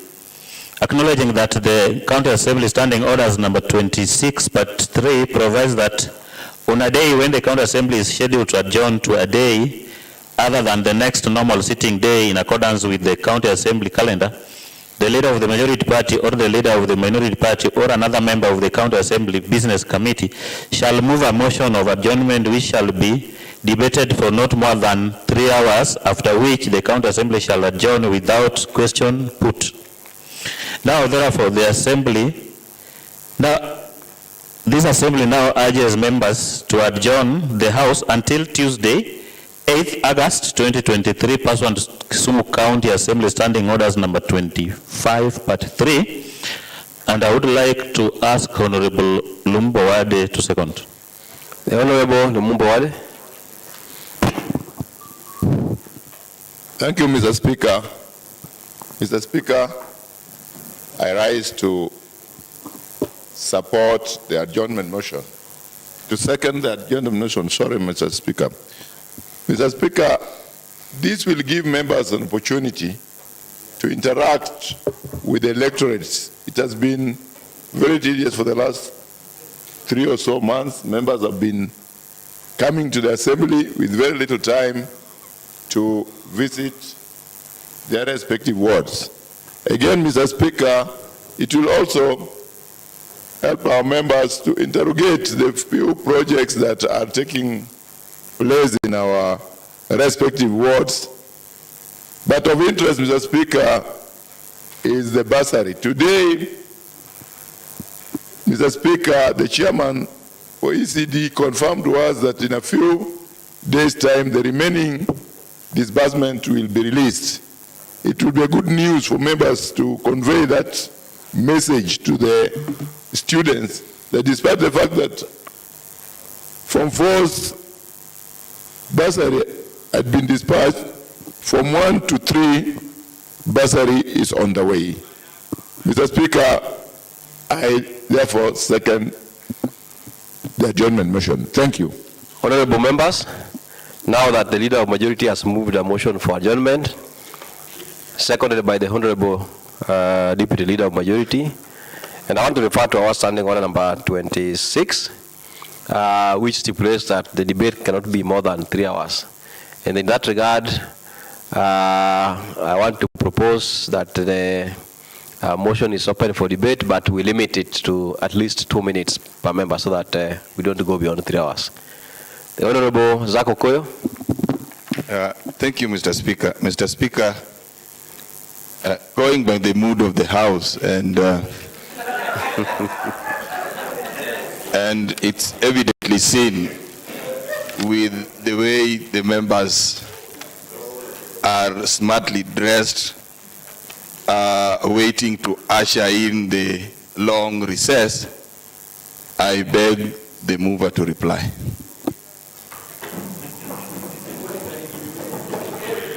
Honorable members, I have not seen any member standing, so I'll give the Honorable Leader of Majority to reply. Thank you, Mr. Speaker. Mr. Speaker, this is a motion that has received an overwhelming support from the members. It will give members the opportunity to go and interact with their constituents and their families, and at least come back when they are fresh. Mr. Speaker, I do reply. Thank you. Honorable members, the Majority Leader has moved the motion for adjournment, seconded, and he has replied. Honorable members, I want to refer ourselves to standing order number 26.3, and I want to quote: on a day when the County Assembly is scheduled to adjourn to a day other than the next normal sitting day in accordance with the County Assembly calendar, the Leader of Majority Party or Leader of Minority Party or another member of the County Assembly Business Committee shall move a motion of adjournment which shall be debated for not more than 3 hours, after which the County Assembly shall adjourn without question put. In other words, we shall not put a question, but I want to make the following remarks, honorable members. I want to say that as we come to the end of this session, I would like to take a moment to express my heartfelt gratitude to each and every honorable member of the County Assembly of Kisumu. Your unwavering commitment, dedication, and tireless efforts have made this session a remarkable success. Throughout those months, we have engaged in robust debates, deliberated on crucial matters, and made decisions that will shape the future of our beloved county. Your active participation, thoughtful contributions, and willingness to work together have truly exemplified the spirit of democracy and collaboration. I would also like to extend my appreciation to the county administration, our support staff, and all those who have diligently assisted us in their duties. Your professionalism and assistance have been invaluable in ensuring the smooth functioning of the Assembly. As we break for the long recess, I urge each and every member to exercise caution and responsibility in their activities during this period. Remember, we are representatives of the people, and our actions bear a direct impact on their lives. Let us continue to uphold the highest ethical standards and be mindful of our responsibilities as public servants. Further, I would like to emphasize the importance of unity and cooperation within our Assembly. And despite our diverse perspectives and opinions, it is crucial that we remain united in our commitment to serving the people of Kisumu. Let us not allow personal or political differences to hinder our progress. Instead, let us find common ground and work towards achieving the collective goals that we have set forth. In conclusion, honorable members, I would like to wish each and every one of you a fulfilling and rejuvenating recess. May this time provide you with an opportunity to spend quality moments with your loved ones, recharge your energies, and return with renewed enthusiasm for the challenges that lie ahead. Finally, I once again express my deepest gratitude to all honorable members of the County Assembly of Kisumu for your unwavering dedication and hard work. Should need arise for a special sitting, I kindly request that you heed the call, as it is our duty to serve our constituents promptly and effectively. Thank you very much, and may you enjoy a safe and fruitful recess. Honorable members, with the standing order I've read, the House stands adjourned until the 8th of August 2023 at 2:30 p.m.